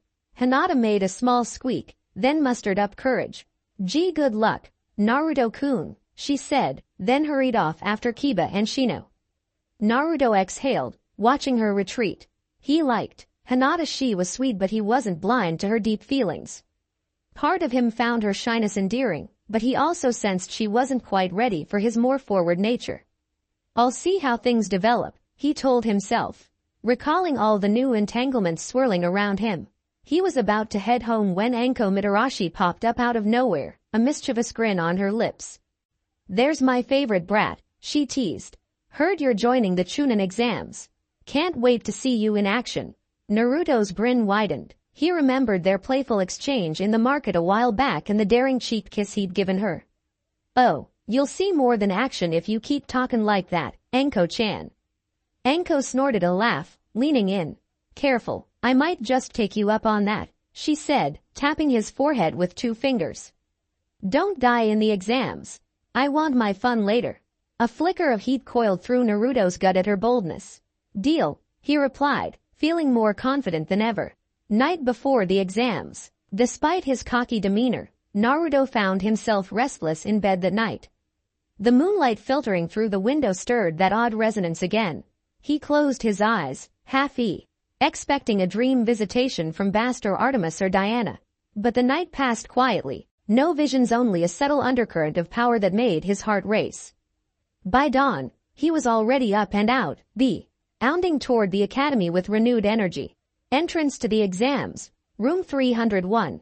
The corridors leading to room 301 were unusually crowded, filled with unfamiliar shinobi from other villages: Suna, Aim, Kusa. Naruto felt eyes on him, some curious, some hostile. The tension hung thick in the air. At the foot of the stairs, he spotted 2 older genin blocking an entrance labeled 301. They were turning away rookies, saying the exam room was on another floor. Naruto's brow furrowed. "Genjutsu." Sasuke stepped forward, coldly confronting the illusions. "Drop the act. We know this is only the 2nd floor. You can't fool us with a cheap trick."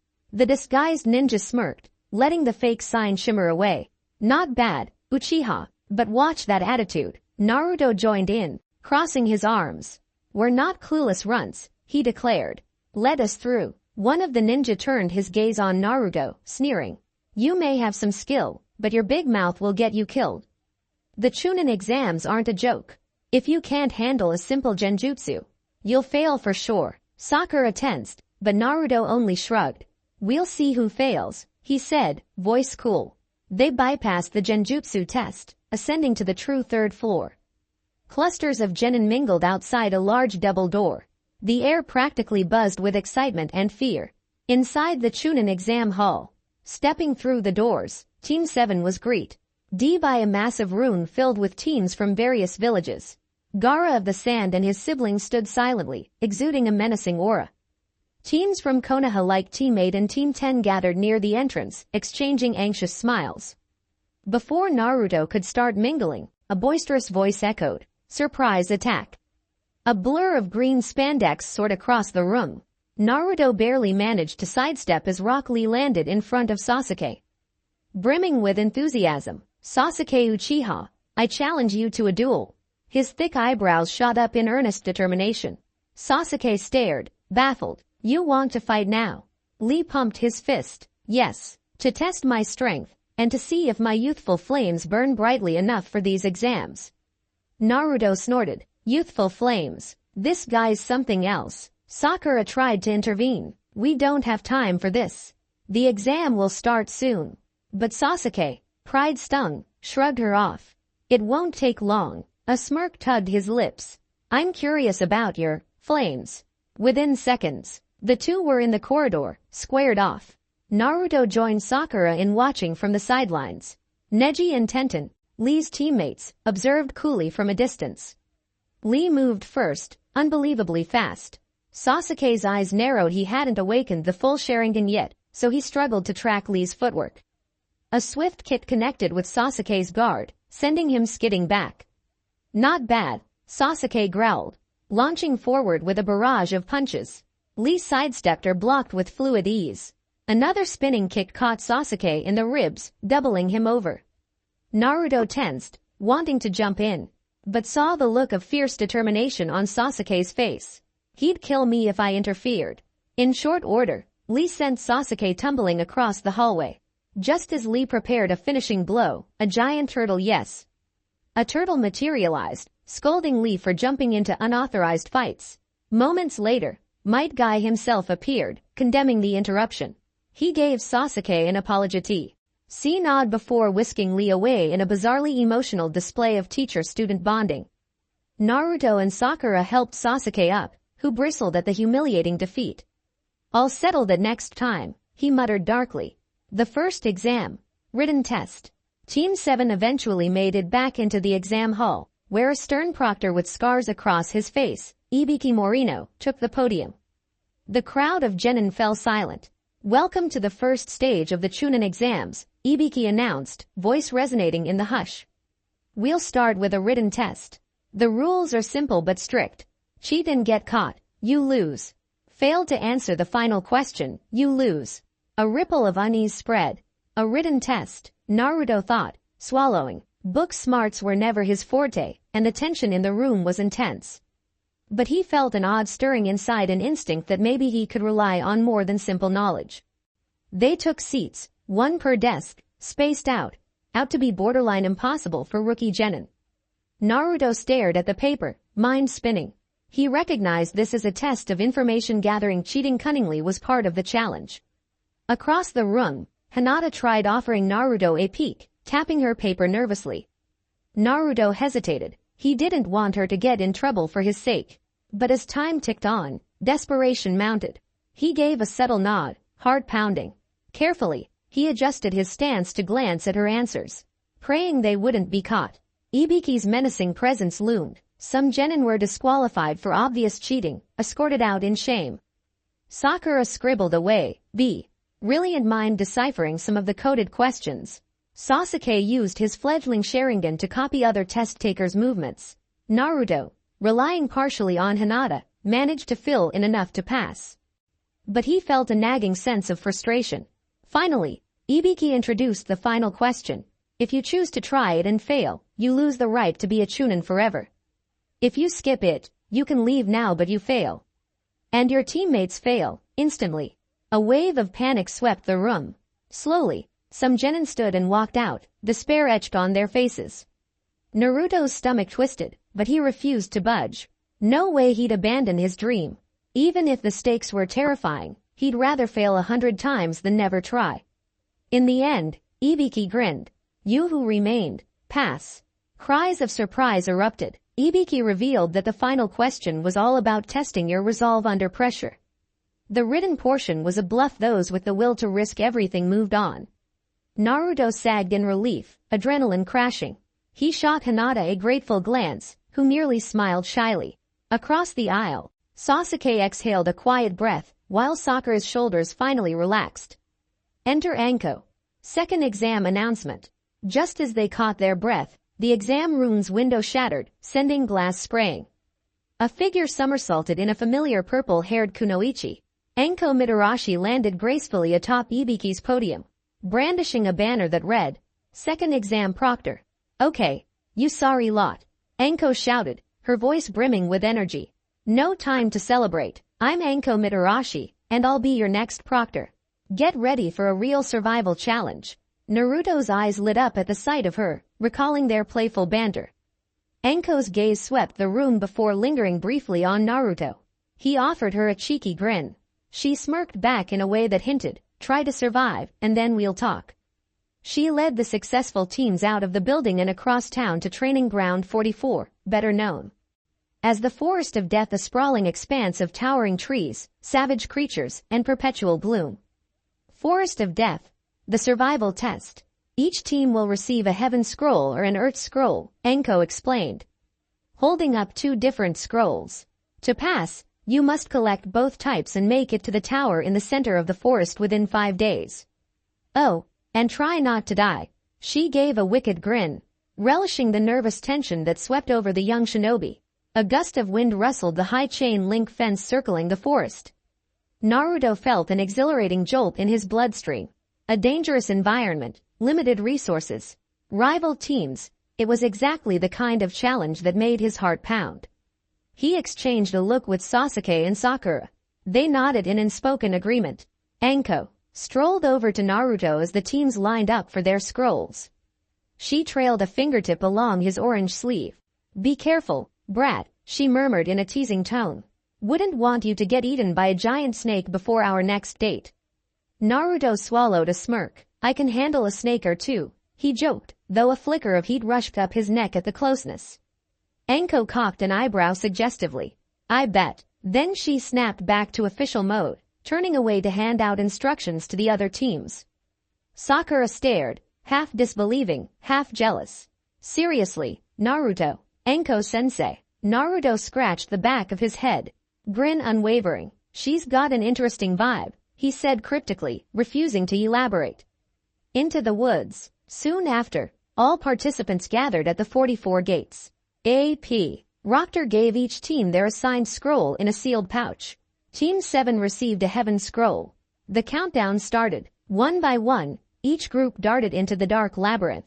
The forest swallowed them instantly. Towering trees, thick vines, and an eerie hush. Every few feet, twisted branches or hidden marshes threatened to trip them up.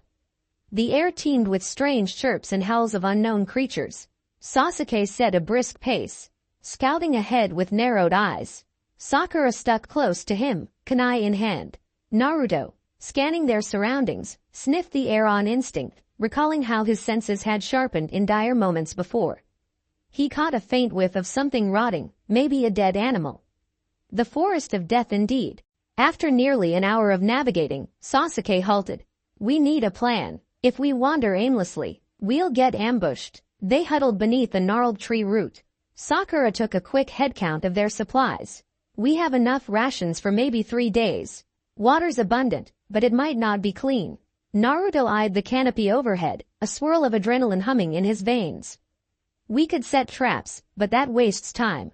Better to search for lone teams we can overwhelm quickly and grab an earth scroll.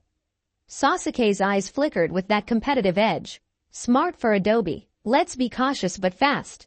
I'm not interested in hanging around this forest longer than we need. Sakura frowned. We should watch each other's backs carefully. Orochimaru could show up. She paused, as if the name conjured an unwanted possibility. Their mission notes had mentioned the snake Sannin might be in the village.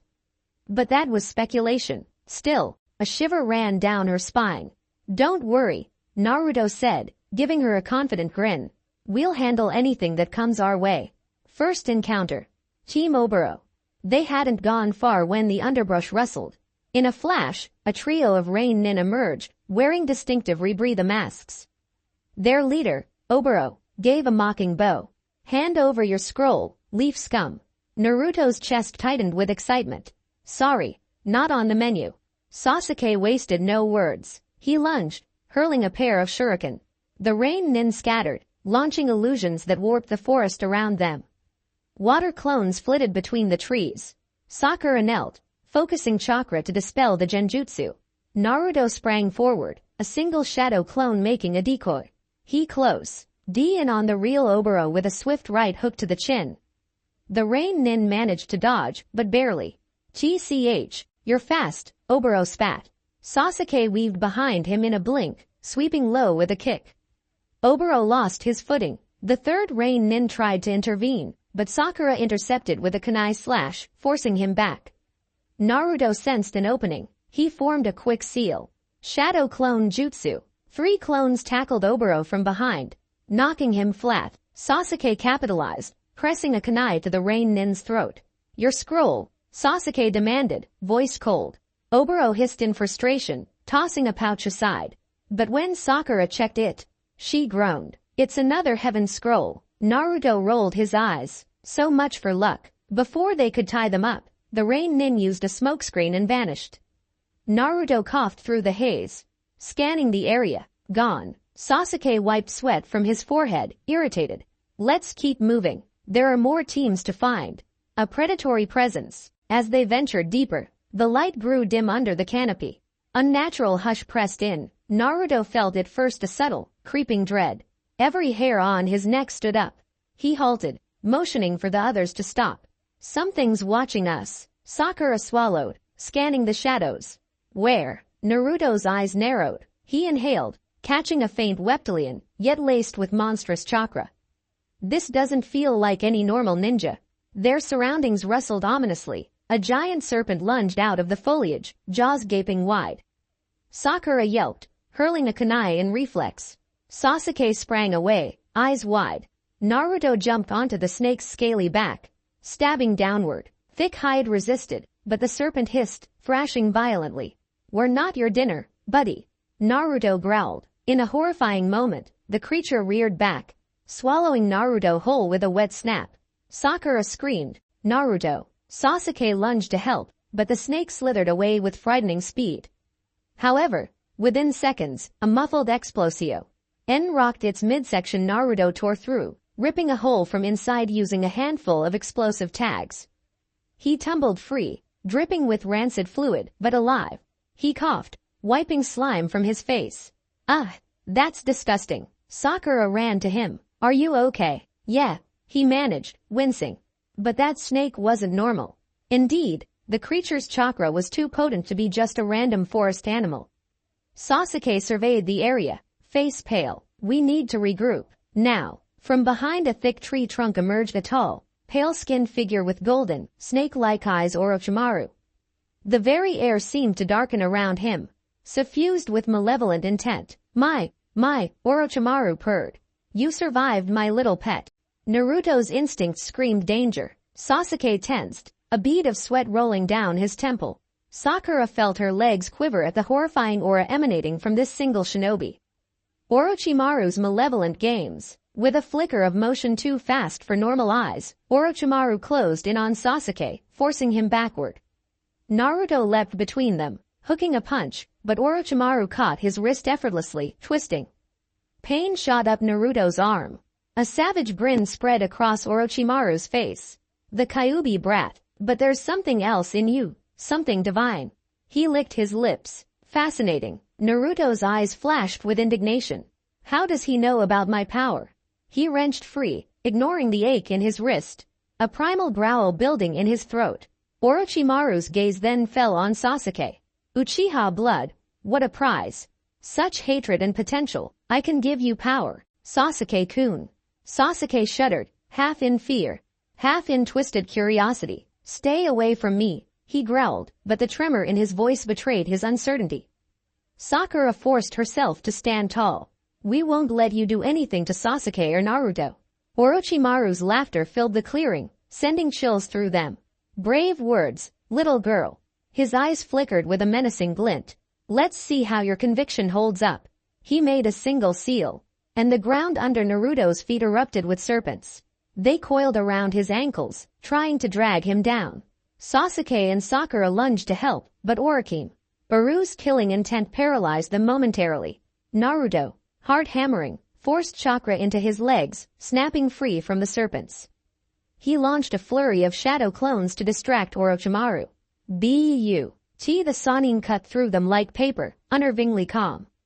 Divine backlash. As Orochimaru moved to strike Sasuke, Naruto felt a wave of raw protectiveness surge.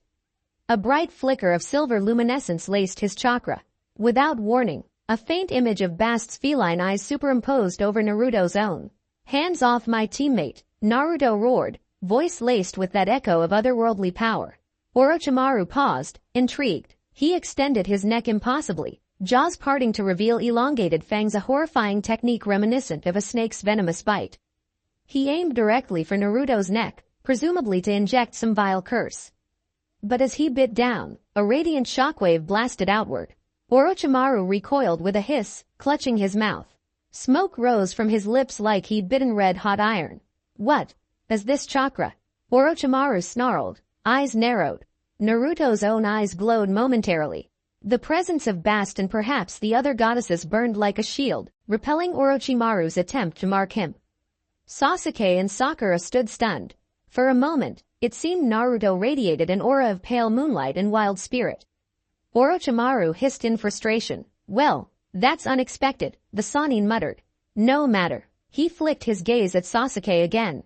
Without further hesitation, his neck stretched across the clearing, biting down on Sasuke's collar. Sasuke screamed in agony as a cursed seal sizzled into his skin. "Sasuke!" Sakura cried, rushing to catch him as he collapsed. Naruto lunged, but Orochimaru recoiled back, serpentine eyes brimming with dark triumph. "Consider this my gift, Sasuke-kun. You will seek me out for greater power." With that, Orochimaru sank into the trunk of a massive tree, disappearing as if he were never there. The forest fell silent, except for Sasuke's ragged breathing. Aftermath of the curse. Naruto and Sakura crouched beside Sasuke, who writhed in pain. Black flame-like marks spread from the curse seal across his neck and shoulder. Sakura's hands trembled as she tried to soothe him. Sasuke, hang on, please, she begged, voice quaking. Naruto's anger twisted inside his chest. That psycho. He got away. Another wave of confusion crashed over him. Orochimaru called him the Kyuubi brat, yet also sensed something else. That vile reaction when Orochimaru tried to bite him. Naruto had never felt anything so fierce from his inherited powers. Sasuke groaned, eyes flickering open. It hurts. Then he passed out again, body limp. Sakura bit her lip hard. We need to find shelter, get him stable. We can't roam around with him like this. Naruto swallowed. We'll find a safe spot. Let's go. They lifted Sasuke together, moving carefully through the forest until they found a hollowed-out tree trunk that offered some cover.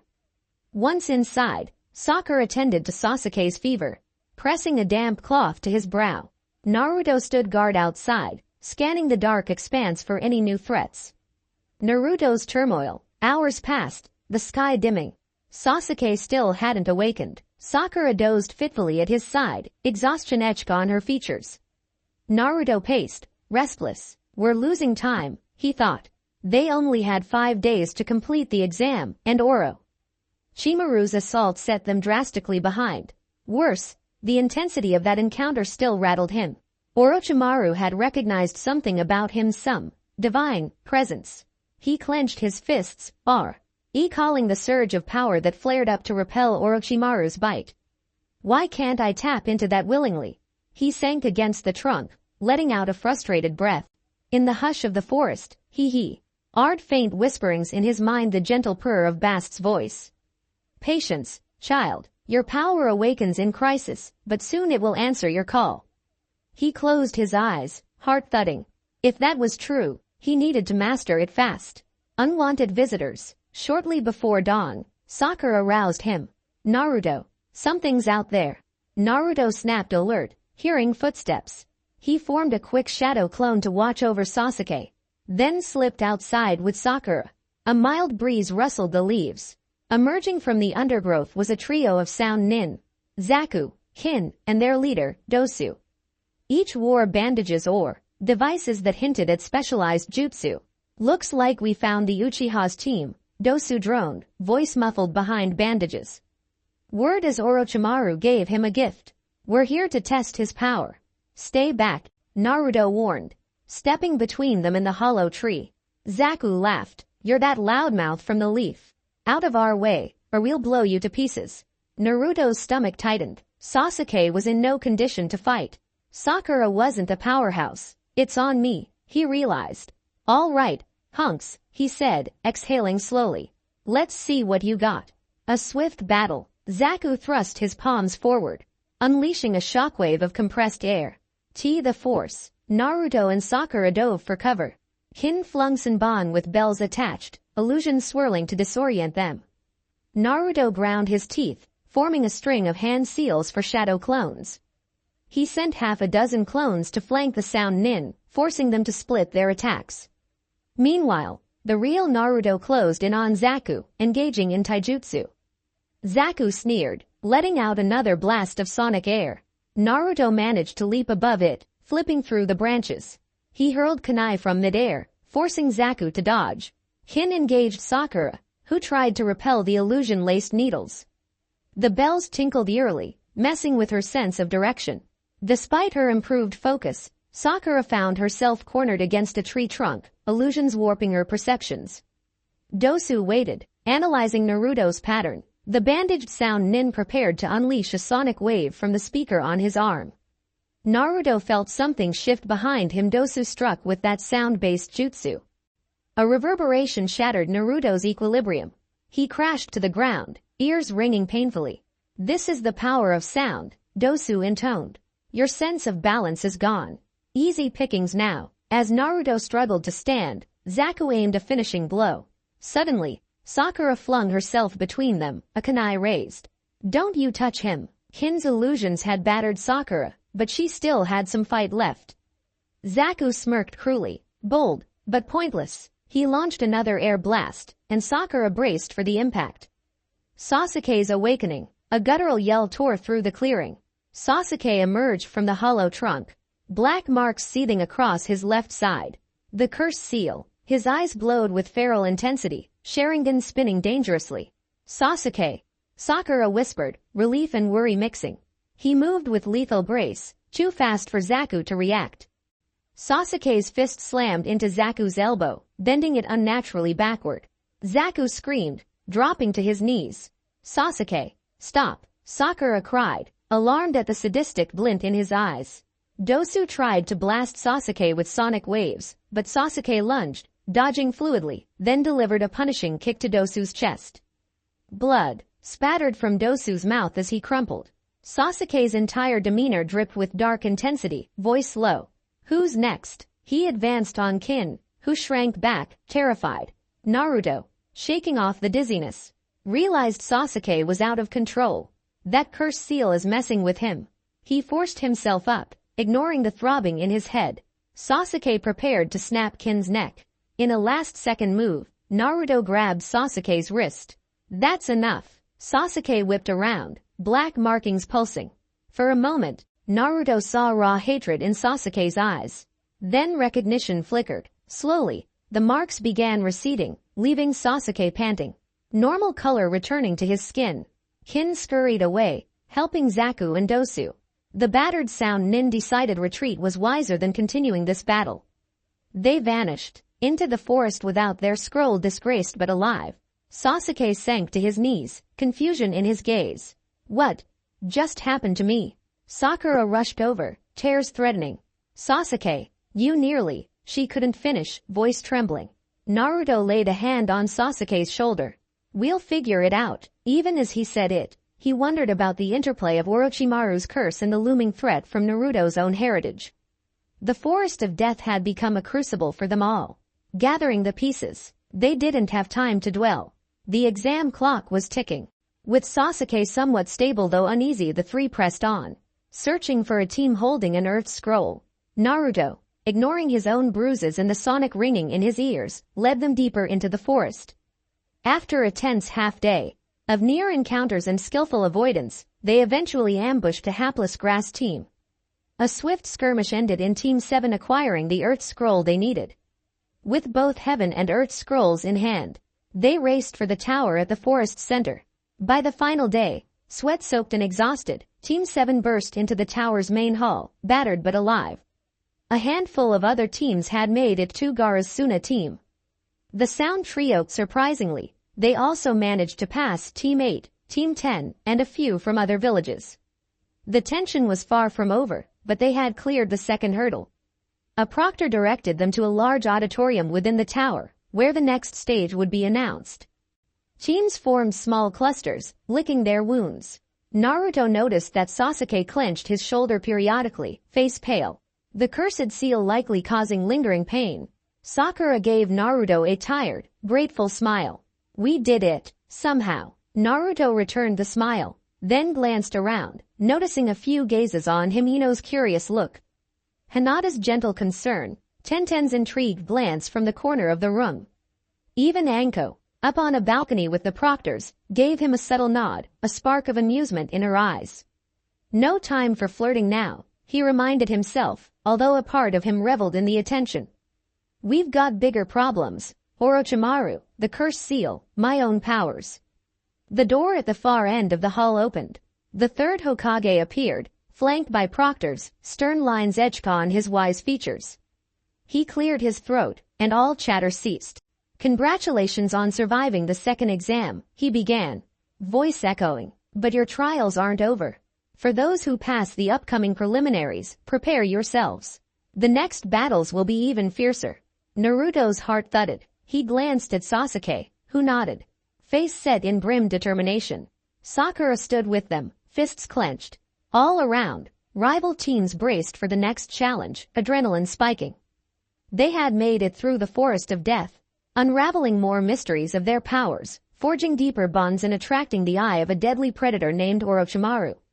Whatever came next, Naruto felt certain it would test not just their strength, but their very souls. He locked gazes with the third Hokage, then glanced at the surrounding teams. In that electric moment, he thought of Bast's purr, Artemis's silent watch, and Diana's calm guidance. "I'm ready," he told himself. For the next step, he had no idea just how high the stakes would soon rise. But he'd face them unflinching. Chapter 4. Divine Echoes and the Sins of Gods. The overhead lights in the tower's grand hall flickered, revealing rows of exhausted genin who had survived the forest of death. Tension simmered in the air. The third Hokage's voice rolled through the cavernous space, explaining the need for a set of preliminary matches. Too many teams had passed, and the Chunin exam organizers wanted to trim down the participants before the final round. Naruto stood beside Sasuke and Sakura in a lineup of equally wary genin from every corner of the shinobi world. His body still ached from the collisions with Orochimaru's forces in the vicious scramble for scrolls, but the familiar coil of excitement thrummed within him. Fights were about to begin, and that meant another chance to test himself. Beside them, other rookies exchanged uneasy glances. Ino flipped her ponytail nervously, Shikamaru grumbled something about troublesome, and Hinata hovered near Kiba, eyes drifting occasionally to Naruto.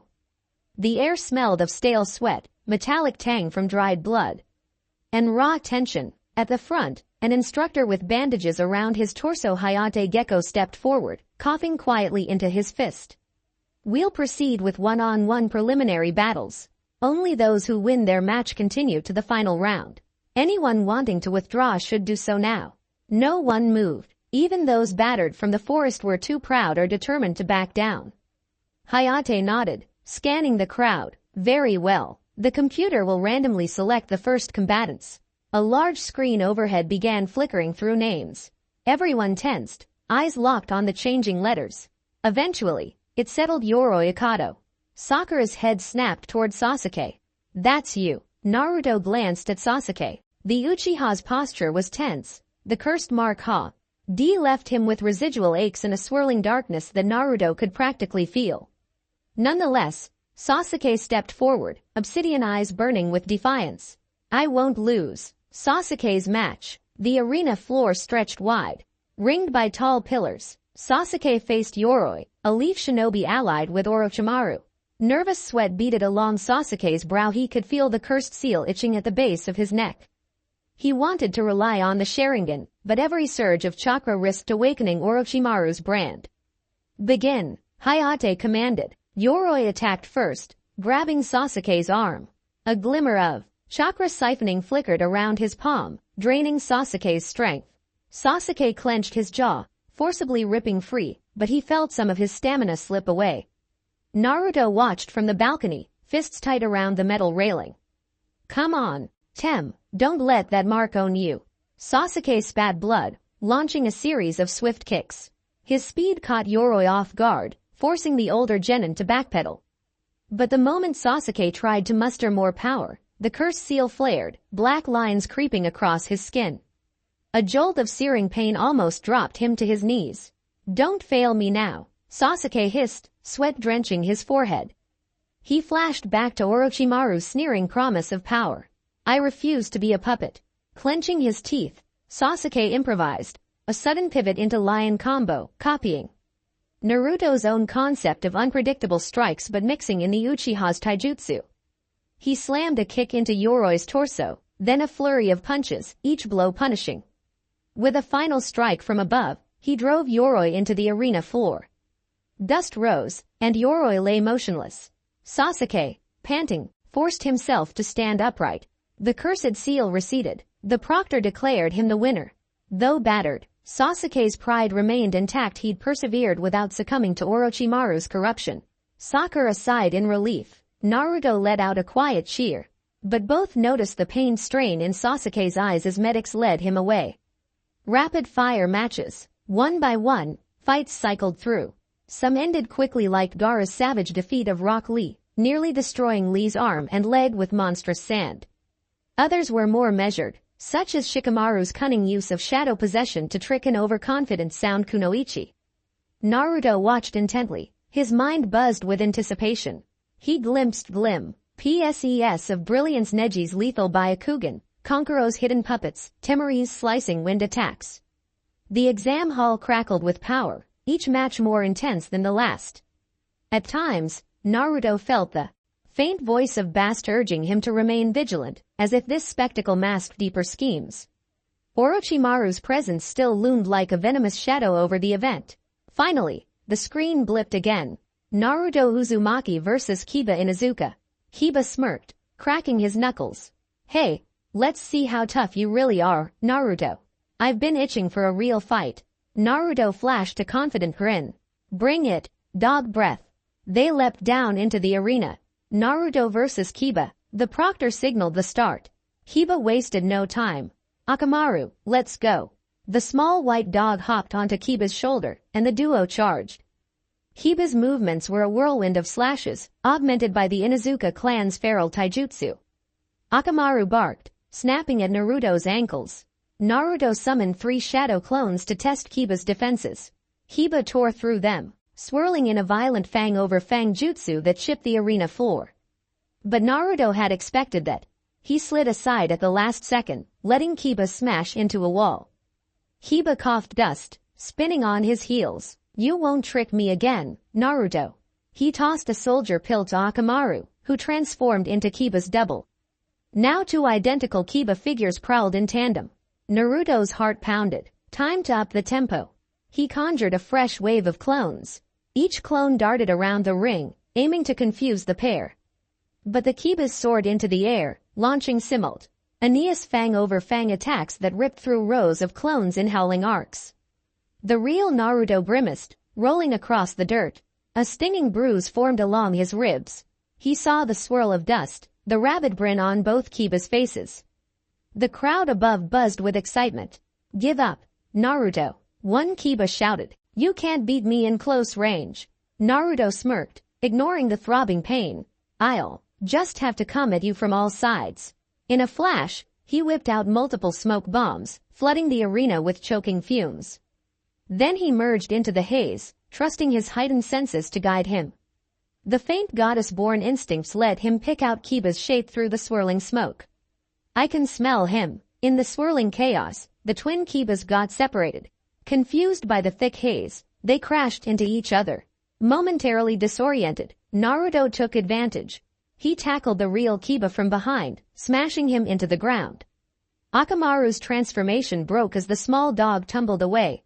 Ah, damn it, Kiba coughed, struggling. Naruto pinned him down, forming a single shadow clone to hold Akamaru at bay. Time to end this. With chakra charged in his fist, he drove an uppercut into Kiba's gut, not lethal, but enough to knock the wind out of him. Kiba sagged, consciousness fading. The proctor's voice rang out. Winner. Naruto Uzumaki. Cheers and some groans echoed from the balconies. Naruto stood, wiping sweat from his brow. His battered ribs ached, but triumph lit his expression. Above, Hinata clapped softly, relief on her gentle face. Ino smirked as if acknowledging a worthy rival. Sakura cheered openly, proud of her teammates' victory. Naruto glanced around at the onlookers, Gaara's blank stare, Neji's cool appraisal, Tenten's approving nod. He felt an odd swirl of pride and caution. Each victory draws more eyes on me and the secrets I hold. The preliminary conclusion. The remaining matches played out. Hinata vs. Neji, heartbreakingly one-sided as Neji demonstrated the brutal Hyuga main branch differences. Hinata ended up collapsed in a pool of her own blood, though her resolve never faltered. Naruto clenched the railing with white knuckles, fury rising at Neji's callousness. But medics quickly intervened, saving her life. By the end of the day, only a handful of winners remained. Sasuke, albeit burdened by the cursed seal. Naruto, triumphant but bruised. Sakura had lost to Ino in a double knockout that ultimately favored Ino's initial advantage, though it was declared a tie, neither advanced. Gaara, Temari, and Kankuro from Suna. Shino, Shikamaru, Neji. Dosu from the Sound, shockingly still in the running, and a couple of others from lesser-known villages. The third Hokage addressed the finalists. You have 1 month to prepare for the final round. Use it wisely, train, recover, hone your techniques. When next we meet, your performances will determine if you become Chunin and beyond. The final bracket was revealed. Naruto's match. Naruto Uzumaki vs Neji Hyuga. Naruto shot a hard glare at Neji, recalling Hinata's battered form. Time to settle the score. Training intentions. Once the preliminaries ended, medics whisked the injured away. Sasuke was taken under the watch of Kakashi, who planned to seal the cursed mark and train him separately. Naruto. After a brief goodbye to Sakura and a half-teasing, half-tender exchange, she wished him luck. He pecked her cheek and promised to keep an eye on Sasuke, found himself alone, uncertain how best to prepare for Neji. His confusion didn't last long. Almost immediately, an old man with wild white hair crashed into Naruto's life. Jiraiya, the Toad Sage. The third Hokage had apparently requested Jiraiya's assistance in taming the Nine-Tails chakra. Little did they know at Naruto's true power also involved ANC meeting with Jiraiya. Naruto was sitting by a quiet stream outside Konoha's walls, trying to practice water walking. He concentrated, remembering the tips Kakashi gave, but images of Bast's cryptic grin and Orochimaru's threat kept intruding. Suddenly, a perverted giggle echoed from behind a rocky outcrop.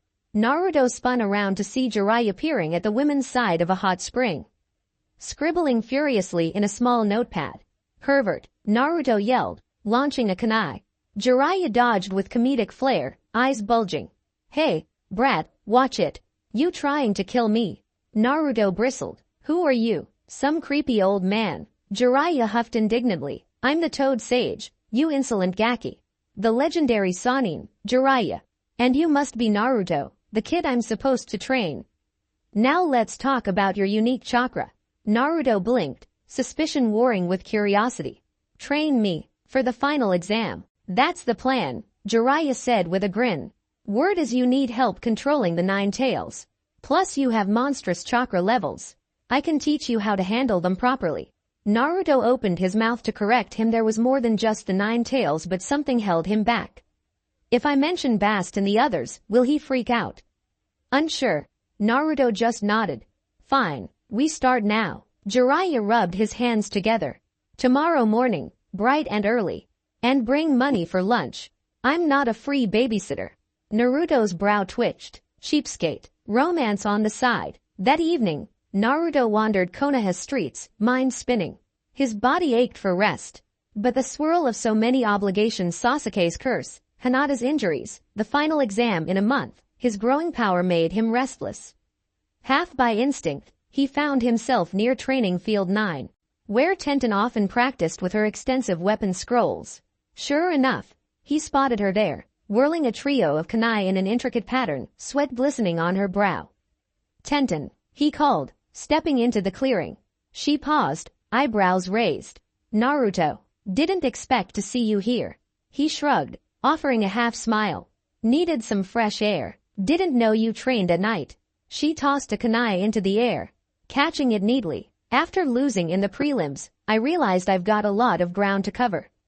No rest for the ambitious." Naruto admired her focus. "I get that. By the way, that last fight of yours, it was pretty impressive. You pinned your opponent with that barrage of weapons." Tenten gave a wry smile. "Didn't win, though. Hey, sometimes it's about how you learn," Naruto said, recalling his own close calls. He stepped closer, noticing the tension in her posture. "You okay?" She sighed, shoulders sagging. "Neji's still in the finals, and I want to support him, but also prove I'm more than a sidekick." "And you're facing him next." "It's complicated." Naruto caught her gaze. "I won't hold back against Neji. Not after what he did to Hinata." Tenten nodded, conflict flickering in her eyes. "Neji's amazing, but he can be cruel. It's the clan system messing him up." A quiet moment lingered. The moon overhead cast pale light on the training field. Naruto took a careful step forward. "You're strong, Tenten. Next time, you'll crush it." She offered a small grin. "Hey, thanks, Mr. Hyperactive. You better beat Neji, or I'll never forgive you." They chuckled, the mood easing. A sudden wave of gratitude flooded Naruto for her company, someone outside his immediate team, straightforward and tough. On an impulse, he leaned in, resting a hand on her shoulder. Tenten's eyes widened slightly, but she didn't pull away. He brushed his lips over hers, soft, tentative.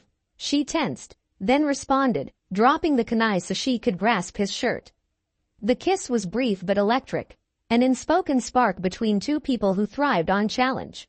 When they broke apart, Tenten exhaled shakily, face warming. What was that for? Naruto shrugged, heart drumming. Felt like you needed a reminder. You're not alone. A lopsided grin replaced his usual bravado. Hope you didn't mind. She blinked, then smirked.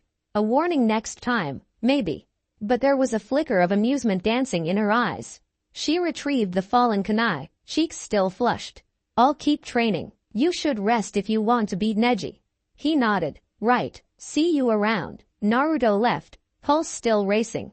One more entanglement in his growing web of affections. Strangely, it felt right. And a small, wry thought crossed his mind. How many kisses does that make now?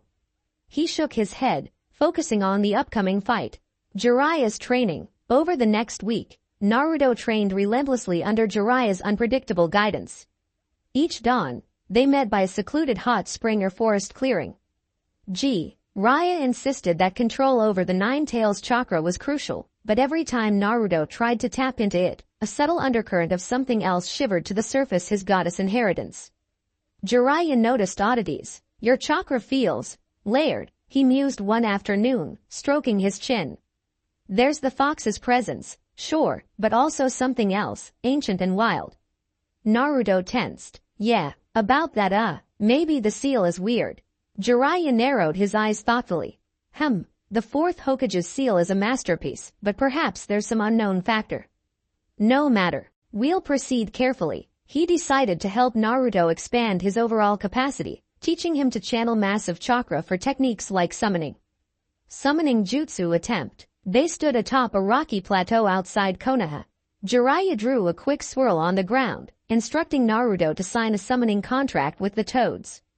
Naruto bit his thumb, pressed it to the scroll, and formed the seals. Boar, dog, bird, monkey, ram summoning jutsu. A burst of smoke enveloped him. Expecting a toad, Naruto instead found himself perched atop a huge black panther with gleaming golden eyes.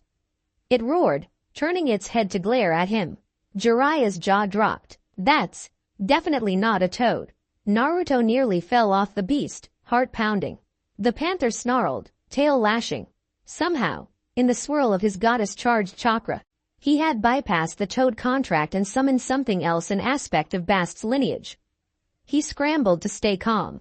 Easy, big fella, the giant panther hissed, then vanished as quickly as it appeared, leaving Naruto panting on the ground. Jiraiya let out a low whistle. Kid, you're full of surprises.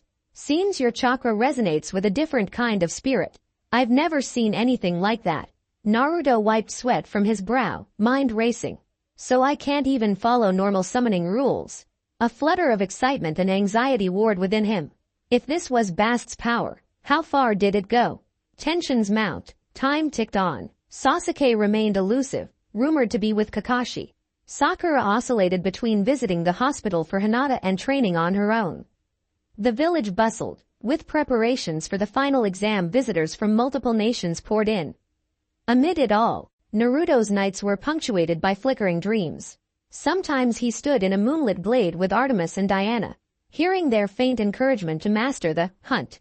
Other times, he saw Bast's glowing eyes, beckoning him deeper into feral instincts.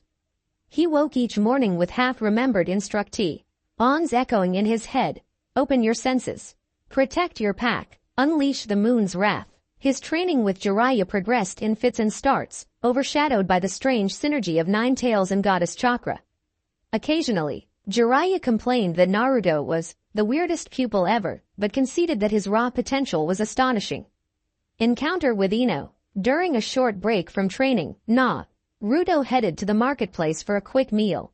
Weary from hours of attempting partial summons with minimal success, he still summoned ghosts instead of toads. He wandered into Yamanaka Flowers to buy a small bouquet for Hinata's hospital room. Inside, Ino tended the counter, humming softly. She looked up, surprised to see him. Naruto. Buying flowers. He scratched the back of his head. Yeah, for Hinata. She's, still in the hospital. Wanted to cheer her up. Ino's expression softened. That's sweet. She wrapped a neat bouquet of lavender and white lilies. Here, these symbolize recovery and purity. Naruto offered a grin, pressing some Ryo into her hand. Thanks, Ino. He paused, noticing the slight flush on her cheeks. She set the flowers on the counter. So, how's training? Heard you and that old perv are up to something big. He shrugged. It's intense and weird, but I'm determined to beat Neji. Ino pursed her lips, leaning over the counter. Crush him for me, will you? He's so arrogant, thinks he's above everyone else. No problem, Naruto said, laughing lightly. He glanced at Ino's bright eyes, recalling their earlier banter. On a whim, he leaned in, stealing a quick kiss from her lips. She let out a tiny gasp, face heating up, but she didn't pull away. When he pulled back, she blinked, then jabbed a playful finger at his chest. You don't just do that out of nowhere. He smirked. I'm sorry, couldn't resist. I've kinda gotten used to following my instincts. He gave her a meaningful look. You good with that? Ino's cheeks glowed pink, but a tiny smile tugged her lips. Well, since it's you, maybe. She turned away with a flustered huff. Now get going, idiot. And say hi to Hinata for me. Naruto strolled out, pulse quick, mind swirling. Another bond, Anyo. Their spark of warmth, though how it all fit together, he had no clue. The days of him being an unnoticed outcast seemed far behind. Final exams. The day arrives. 1 month raced by. The final exams occasion a massive coliseum-like arena bustled with spectators from every major shinobi nation. High walls ringed the circular battlefield, and stands overflowed with feudal lords, village dignitaries, and curious onlookers. A festival-like atmosphere hummed beneath a bright sky. Naruto stood in the competitors' staging area, tension coiled in his stomach. He glanced around to see the other finalists trickling in. Neji stood calmly, arms folded, ignoring the stares. Gaara, expression unreadable, looming near his siblings. Shikamaru, yawning as if forced to be there. Temari and Kankuro, scanning the crowd. Dosu, wrapped in bandages, quietly lurking at the margins.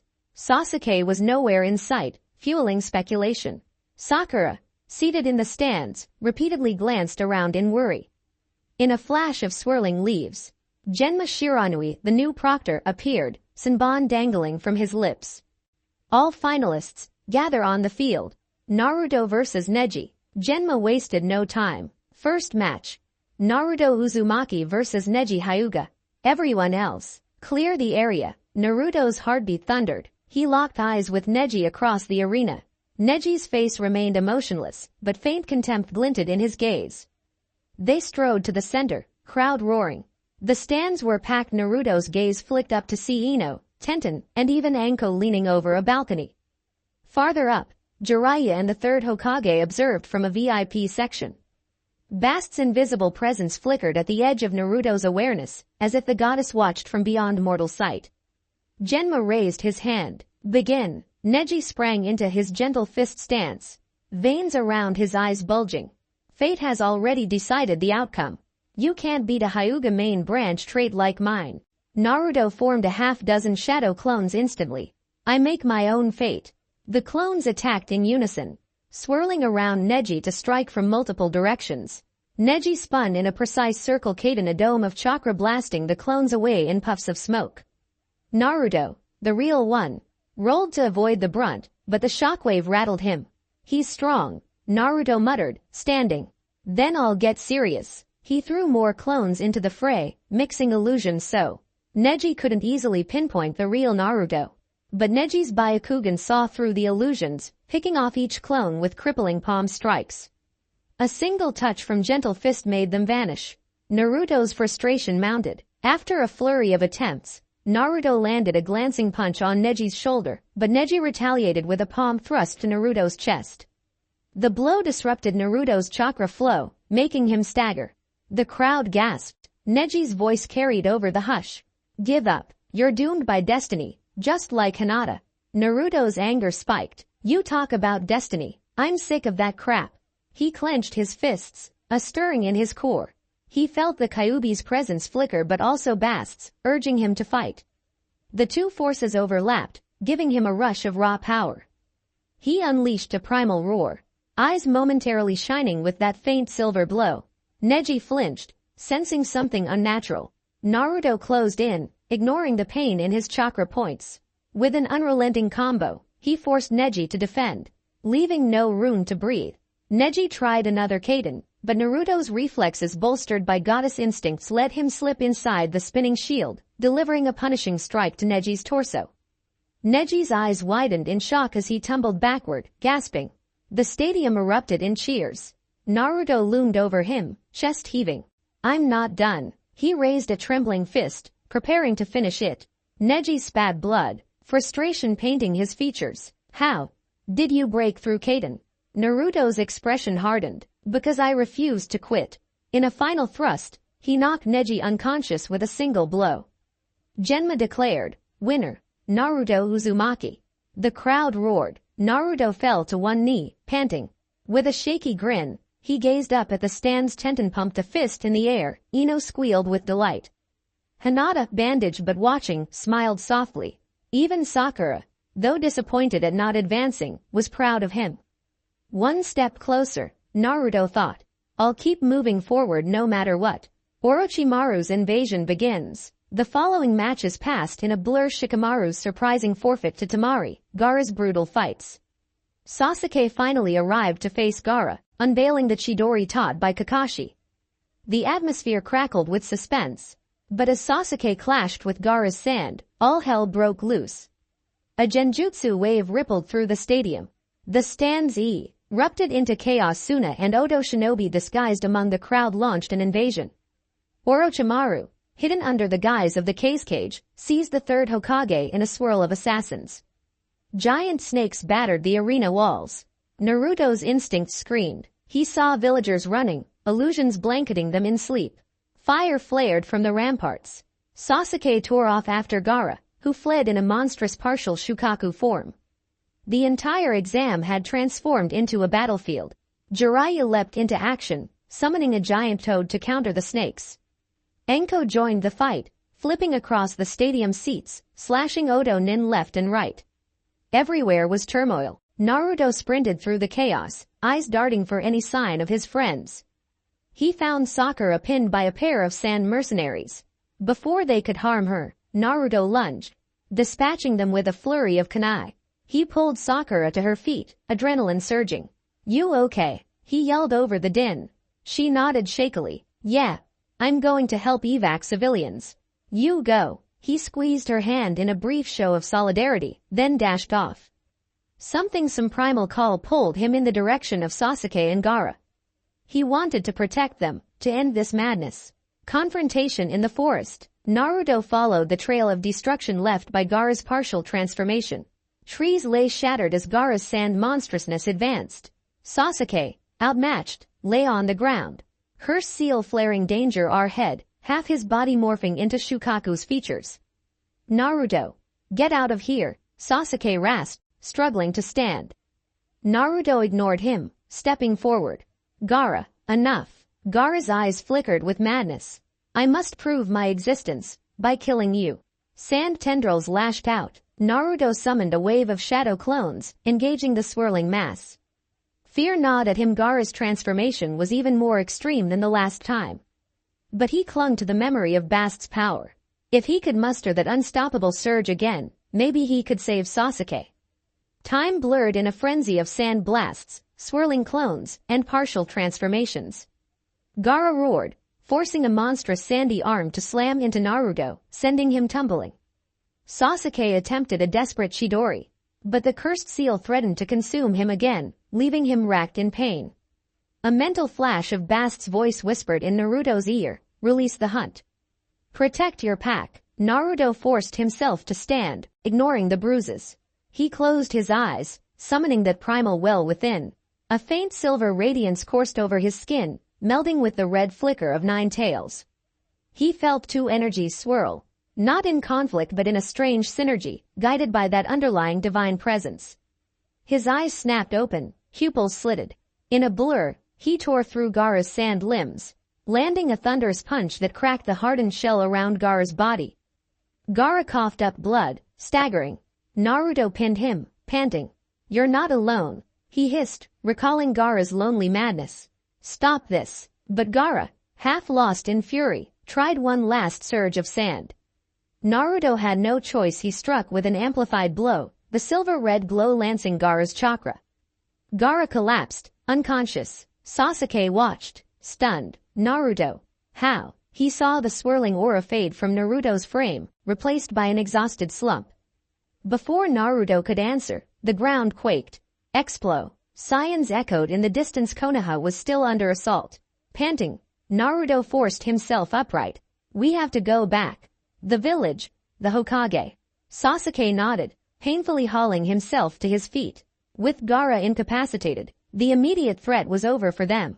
But the war still raged. High above Konoha, returning to the stadium, they found it in ruins. Orochimaru had locked the third Hokage in a barrier on the roof. From afar, they glimpsed silhouettes clashing. Sarutobi's staff-wielding figure, Orochimaru's serpentine shape. Jiraiya and other Jonin fought to contain the chaos. Naruto, battered as he was, tried to move closer to the barrier. Each step came with difficulty. He saw a swirl of illusions flicker, the shape of reanimated Hokage from the past twisted Edo Tensei creations. In the swirling smoke and half-collapsed rooftop, Naruto witnessed the third Hokage's final stand. Sarutobi managed to seal the reanimated bodies at the cost of his own life force. Orochimaru's Kriya met in rage as the old man's jutsu latched onto his arms, crippling them. The barrier shattered, leaving the third Hokage slumped on the roof, breath shallow. Naruto's vision blurred with shock. He scrambled over broken stone. Ignoring cuts and bruises, he reached the third Hokage's side, tears stinging. Old man, he whispered, voice cracking. With trembling effort, Sarutobi looked at Naruto. You've grown strong, Naruto. The will of fire lives in you. A raspy exhale. Protect the village. Protect your comrades. Then his eyes closed, his breath slipping away. Naruto felt an ache more profound than any wound. The third Hokage, a grandfather figure gone. Orochimaru, arms useless, spat curses, managing to flee with help from his subordinates. The invasion was repelled, but at a terrible cost. The aftermath. The sun set on a broken Konoha. Fires were quelled, bodies carried away. In the hush of morning, the villagers gathered to honor the fallen. Naruto stood with Team 7 Sasuke, bandaged, Sakura, cheerful. Their eyes lingered on the memorial for the third Hokage. Crowds parted around them. Tsunade had yet to be summoned. No one knew who would become the next Hokage. But one thing was clear. The old era was over. A new wave of challenges loomed. Naruto clenched his fists, chairs burning. He remembered the Sandame's final words, the trust placed in him. I'll protect everyone, no matter what, even if I have to accept these goddess powers and the fox's power too. Behind him, the silhouettes of Bast, Artemis, and Diana seemed to flicker in ephemeral moonlight, silent watchers, waiting for him to fully embrace his birthright.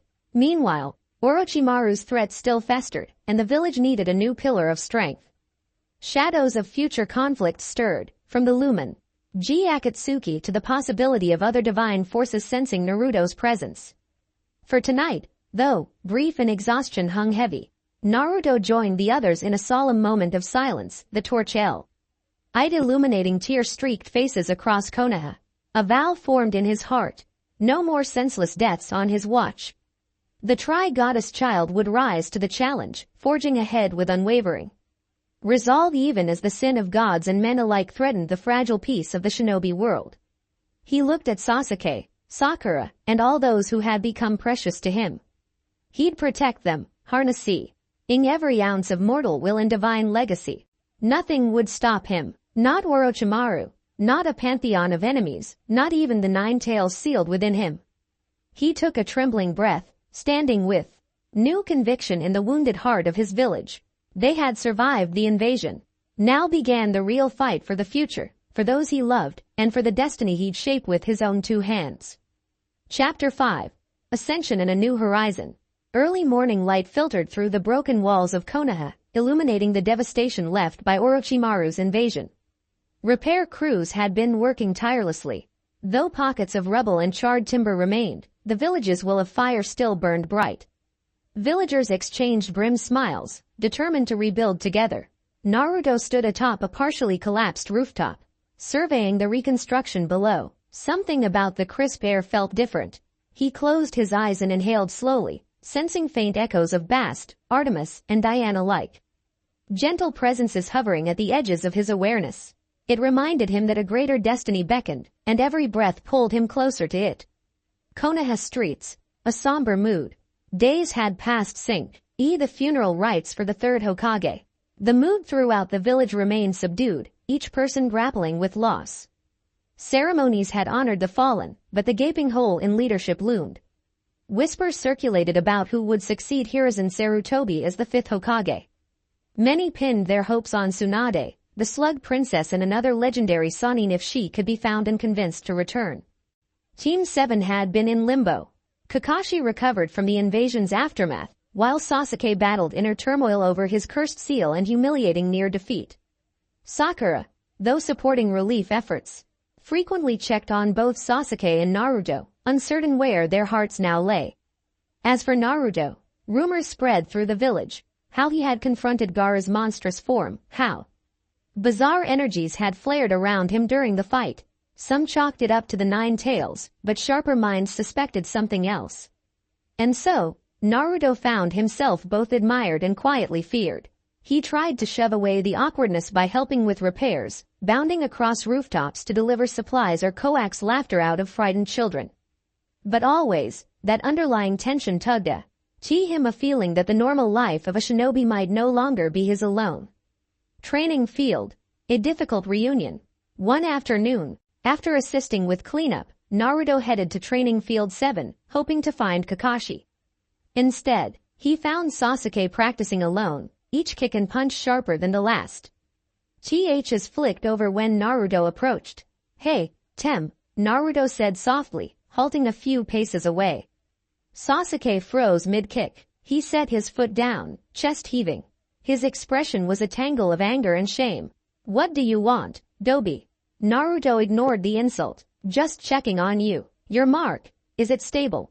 Sasuke scowled, one hand drifting toward the faint bruise on his neck. "Kakashi sealed it as best he could, but it still burns when I push my chakra." He turned, fists tightening. How did you become so strong, so quickly?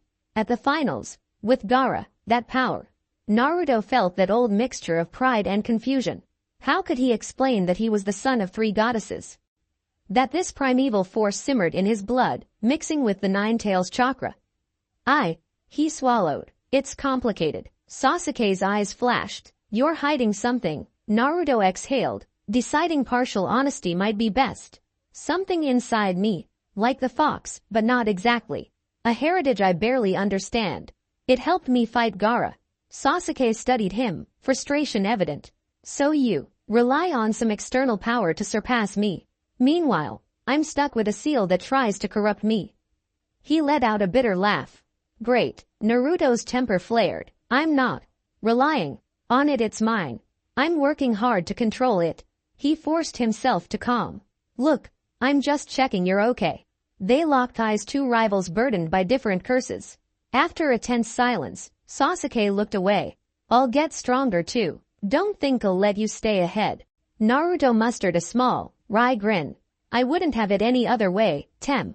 Hokage Tower. Whispers of a journey. Later that evening, Naruto was summoned to the Hokage Tower for a council meeting. The war council, composed of senior jonin and advisors, gathered in a large, sparse room.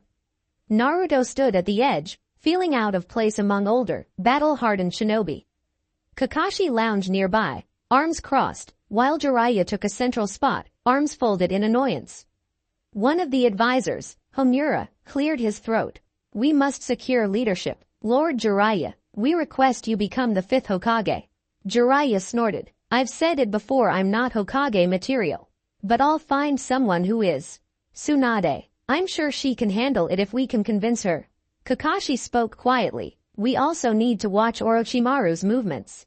With his arms damaged, he won't sit idle for long." Homura sighed, adjusting his glasses. "Then we must send a search party for Tsunade. Lord Jiraiya, can you take someone with you to aid in this task?" Jiraiya nodded. I'll bring Naruto. He's got a knack for trouble, and it'll be a good learning experience. Naruto stepped forward. Me? Why me? Quote. Jiraiya grinned. We might run into Akatsuki or other threats on the road. You're no small fry, kid, you're strong enough to hold your own. Besides, you and I need to continue your training. Though the prospect of leaving Konoha right when it was rebuilding weighed on him, Naruto felt a rush of excitement. A journey with Jiraiya could mean new techniques, new insights into his heritage. He looked to Kakashi, who gave him an encouraging nod. I'm in, Naruto said. But, let me say goodbye to a few people first. A flurry of farewells. News spread quickly that Naruto would be leaving the village on a search for Tsunade. The next morning, he made his way through Konoha's winding streets, seeking out those closest to him. He found Sakura at the hospital gates, tending to patients. She listened with a small frown. You're going, again. Her voice held a hint of disappointment. They'd just survived so much together. Naruto shrugged, forcing a reassuring smile.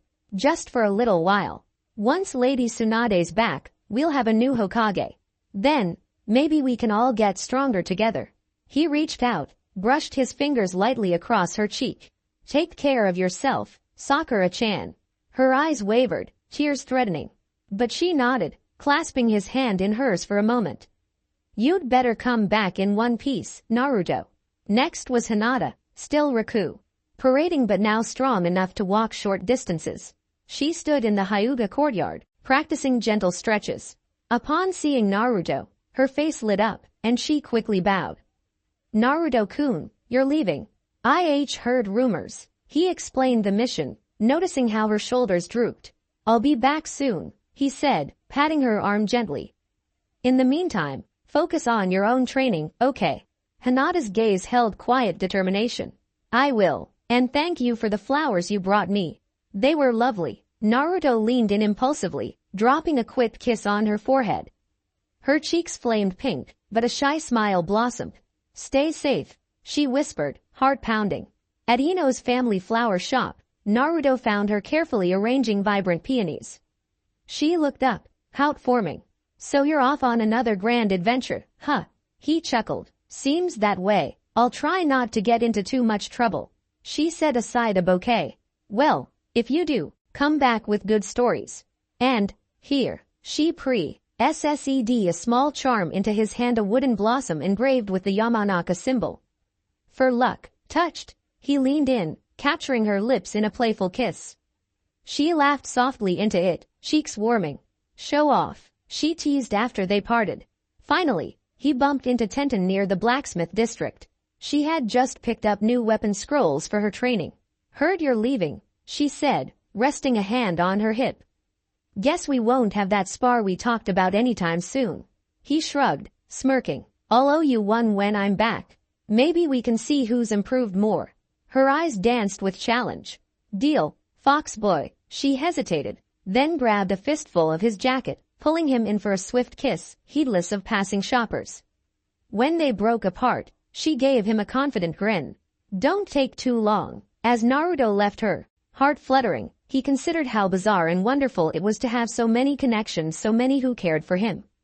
It spurred him onward. He might have a complicated heart, but it was undeniably full. Gate of Konoha. Departure. By noon, Naruto and Jiraiya assembled at the massive main gate.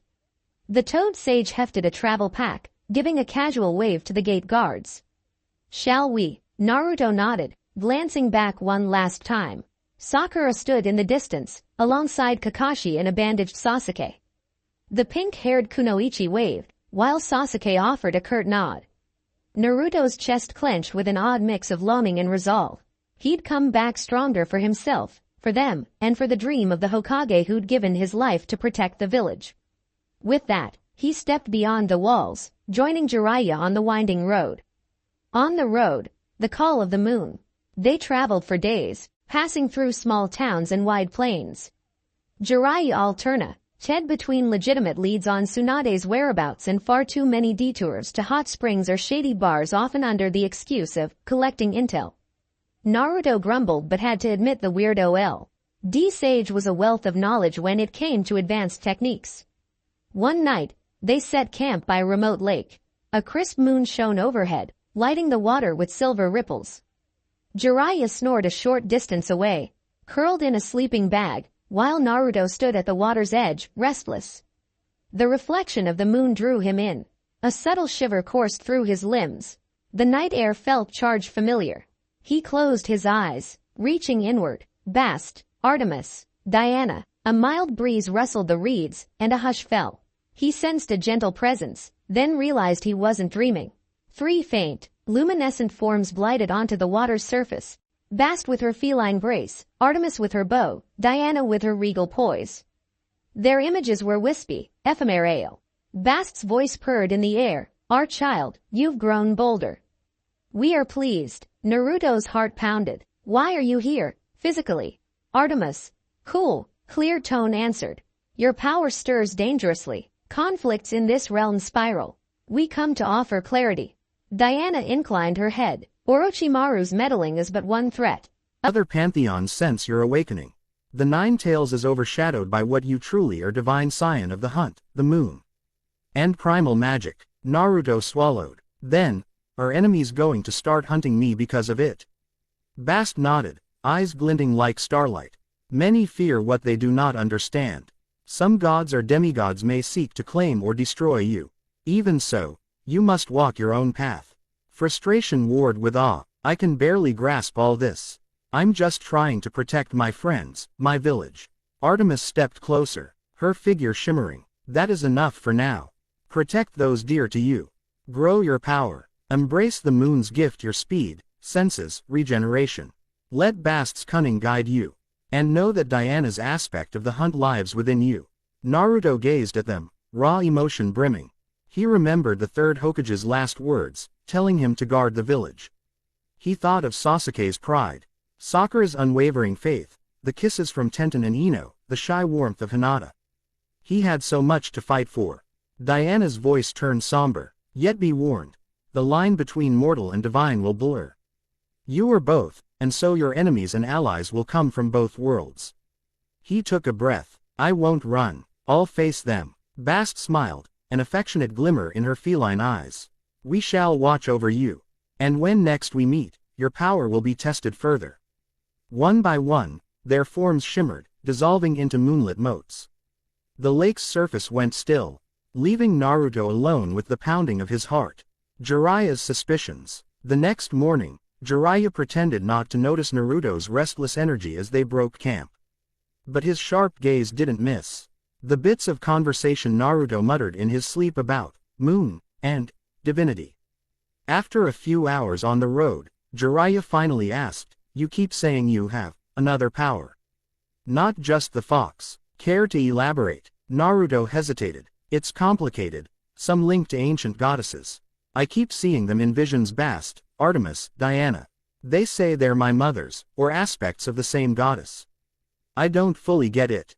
Surprisingly, Jiraiya didn't scoff. Instead, his eyes widened in genuine fascination.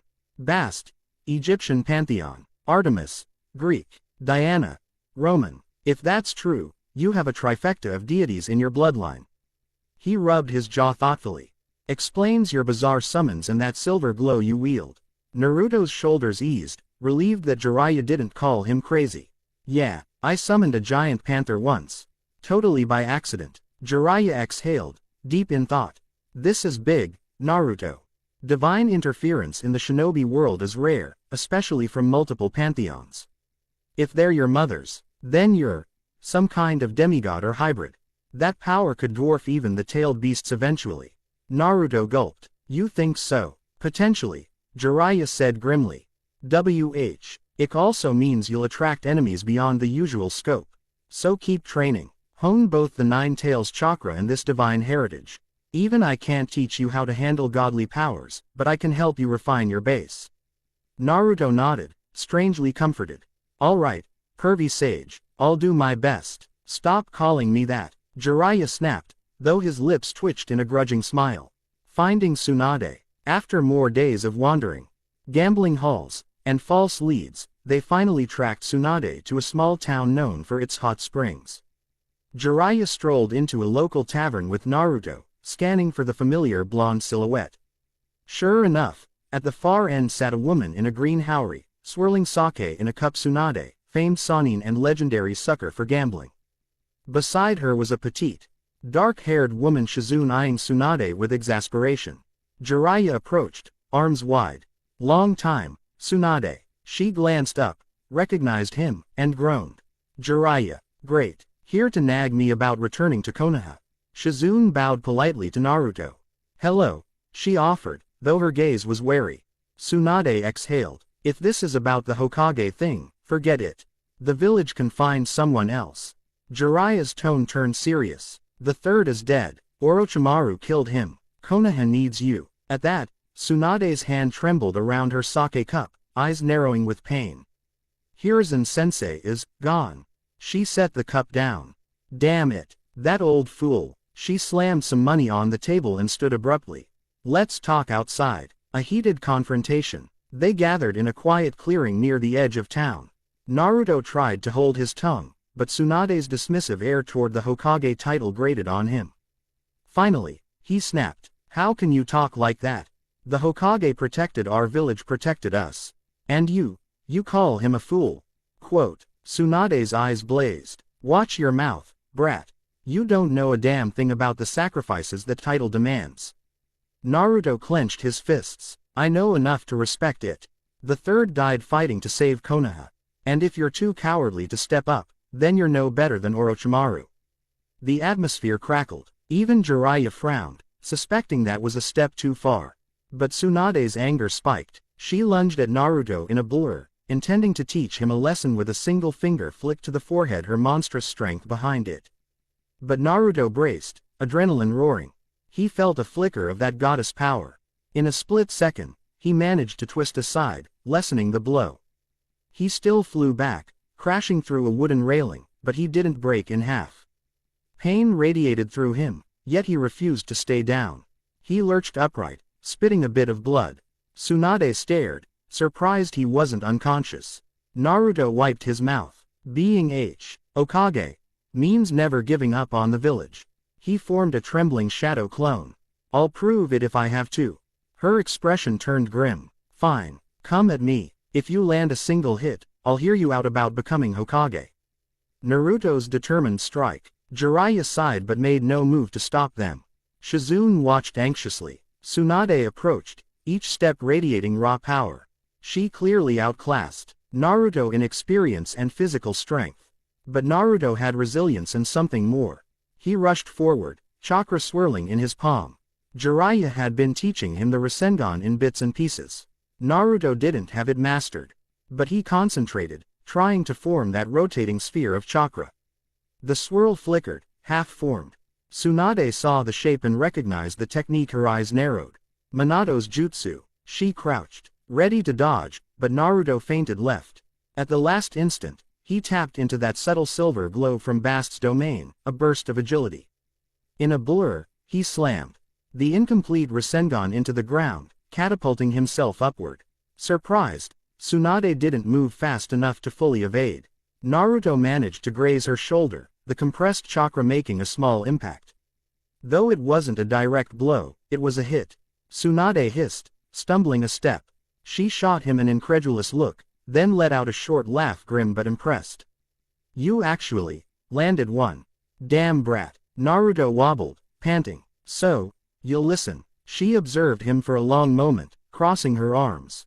I used to think the Hokage's seat was cursed. It took everyone I loved, my little brother, my lover, now even sensei. But, maybe this village still needs me. Her gaze turned distant. Hiruzen-sensei wouldn't want Orochimaru's madness to take everything. With a sigh, Tsunade glared at Jiraiya. Fine, I'll blame me if this place drags me into more heartbreak. Jiraiya grinned, relieved. That's the spirit. Naruto broke into a wide smile, ignoring the throbbing pain in his ribs. Welcome aboard, Granny Tsunade. She snarled. Don't call me that. Yet a faint smile tugged her lips. The return to Konoha. 2 weeks later, Naruto, Jiraiya, and Tsunade with Shizune reached Konoha's gates. Rumors spread like wildfire that Tsunade of the Sannin had returned to assume the Hokage mantle. Villagers paused in their repairs to watch as Tsunade strode through the main street, head held high despite lingering sorrow. Kakashi and Sakura quickly approached. Sakura's face lit up at Naruto's arrival, relief washing over her. "You're back, and with Lady Tsunade." Naruto nodded proudly. "Told you I'd handle it." Tsunade made a beeline for the hospital, where she was appalled by the condition of certain patients, Rock Lee among them. She got to work healing critical injuries, including some of Sasuke's cursed seal complications, demonstrating her unmatched medical prowess. The morale in the village soared. A glimpse of the future. Days bled into nights as Tsunade settled into her new role, reorganizing defenses. Continuing the rebuilding effort, Naruto resumed training under Jiraiya's occasional guidance, but mostly, he pushed himself alone. Word reached him that Orochimaru had retreated to hidden bases. Licking his wounds, the tension of bigger conflicts, Akatsuki, rival gods, and the shinobi world's power plays simmered beneath the surface. Despite the underlying threats, life in Konoha took on a renewed vibrance. Naruto found himself the subject of grateful smiles from villagers who once shunned him. Women in the village gave him appraising looks, some fueled by curiosity about his rumored feats. And at times, he indulged that attention, exchanging flirty banter or a bold kiss with those he was close to. He made no excuses for his open affections, he was simply living, forging bonds wherever they felt right. Sasuke, though partially healed, grew distant, focusing on surpassing Naruto.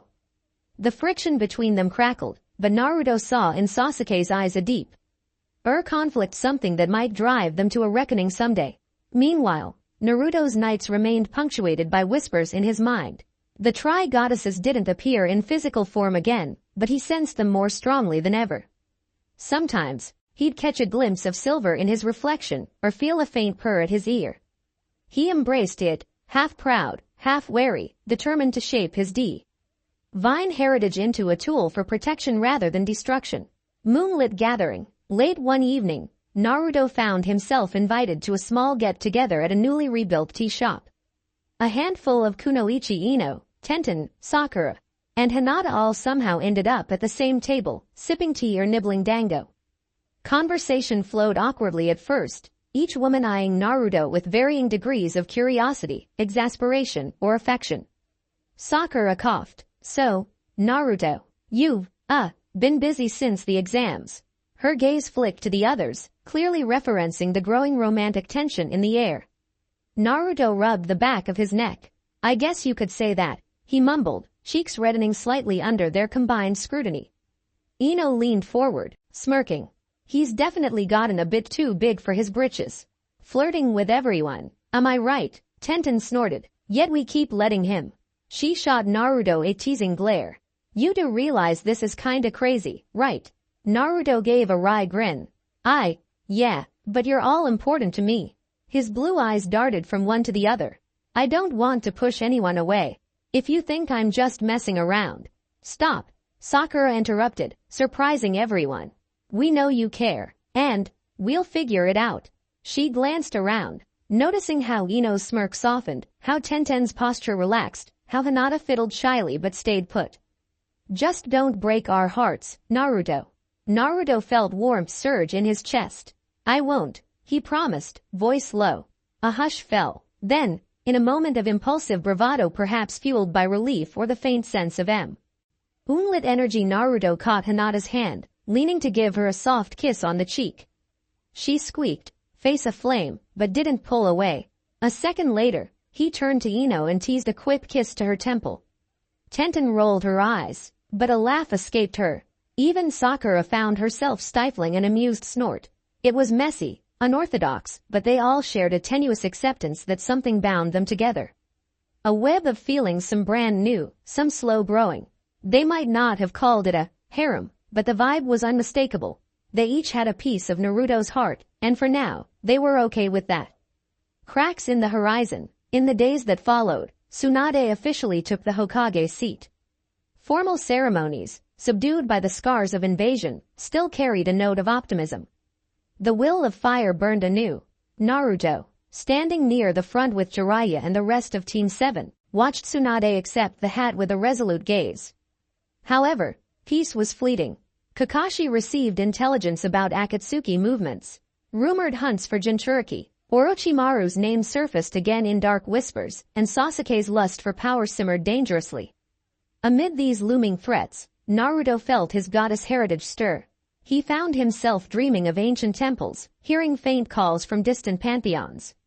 A sense of destiny coiled around him, telling him these quiet times in Konoha wouldn't last. A new path. One morning, Tsunade summoned Naruto to her office.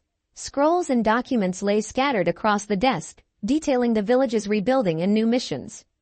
She looked at him thoughtfully, wearing her official Hokage robes. "You've impressed a lot of people, Naruto," Tsunade said. "Your role in the exams, the invasion, retrieving me, it's all recognized. I'm granting you a promotion to a special genin rank, essentially fast-tracking your development." She slid a band across the desk. "Keep your headband, but know we'll rely on you more." Naruto's heart soared. "Thanks, Granny Lady Tsunade." She sighed, but the corner of her lips lifted. "You've got talent, more than you realize, but don't let it go to your head. We face dark times, and a war could erupt at any moment." Naruto squared his shoulders, recalling the vow he'd made after the third Hokage's death. "I'll do whatever it takes to protect the village and the people I care about." Tsunade's gaze flickered with respect. "Good. Now get out there. Train hard." Crescent Night. A private resolve. That evening, Naruto ventured to the top of Hokage Rock alone, gazing at Konoha's lights twinkling below. The crescent moon hung in a velvet sky. He let the breeze wash over him, mind flicking through everything that had transpired, discovering his tri-goddess lineage, fighting in the exams, facing Orochimaru's invasion, forging new bonds, and returning with Tsunade. A swirl of images danced in his thoughts. Bast's mischievous feline eyes, Artemis's bow glinting in moonlight, Diana's regal stance, Jiraiya's grin, Tsunade's confidence. Sasuke's silent challenge, the warm kisses from Tenten, Ino, Hinata, and the lingering closeness with Sakura. Life was so much more than he ever dreamed back when he was a lonely orphan. He placed a hand on his chest, feeling the faint hum of energy divine, demonic, and undeniably his own. The weight of it all threatened to crush him if he let it. But he refused to yield. "You wanted me to make a difference, old man," he murmured, thinking of the third Hokage. "I promise I won't stop until everyone's safe, no matter what enemies come my way." A gentle wind caressed his cheek, almost like a mother's comforting touch. He lifted his gaze to the moon. Even if the path ahead led him to clash with pantheons or pit him AES, he would face it head on. "I will become Hokage," he vowed silently. "I'll unite my human will with the goddess blood in me, forging a power that protects everyone I love." As the night deepened, Naruto stood there, a quiet sentinel. His future lay sprawled before him, threats from both shinobi and divine realms, the budding relationships that might complicate his heart, and the unstoppable drive to defend Konoha. With a final nod to the moon, he turned, bounding down the rocky slope to meet the next challenge, unafraid, unstoppable, and more certain than ever of who he was. Naruto Uzumaki, child of the Tri-Goddess, the future Hokage, and protector of the village he loved. The end.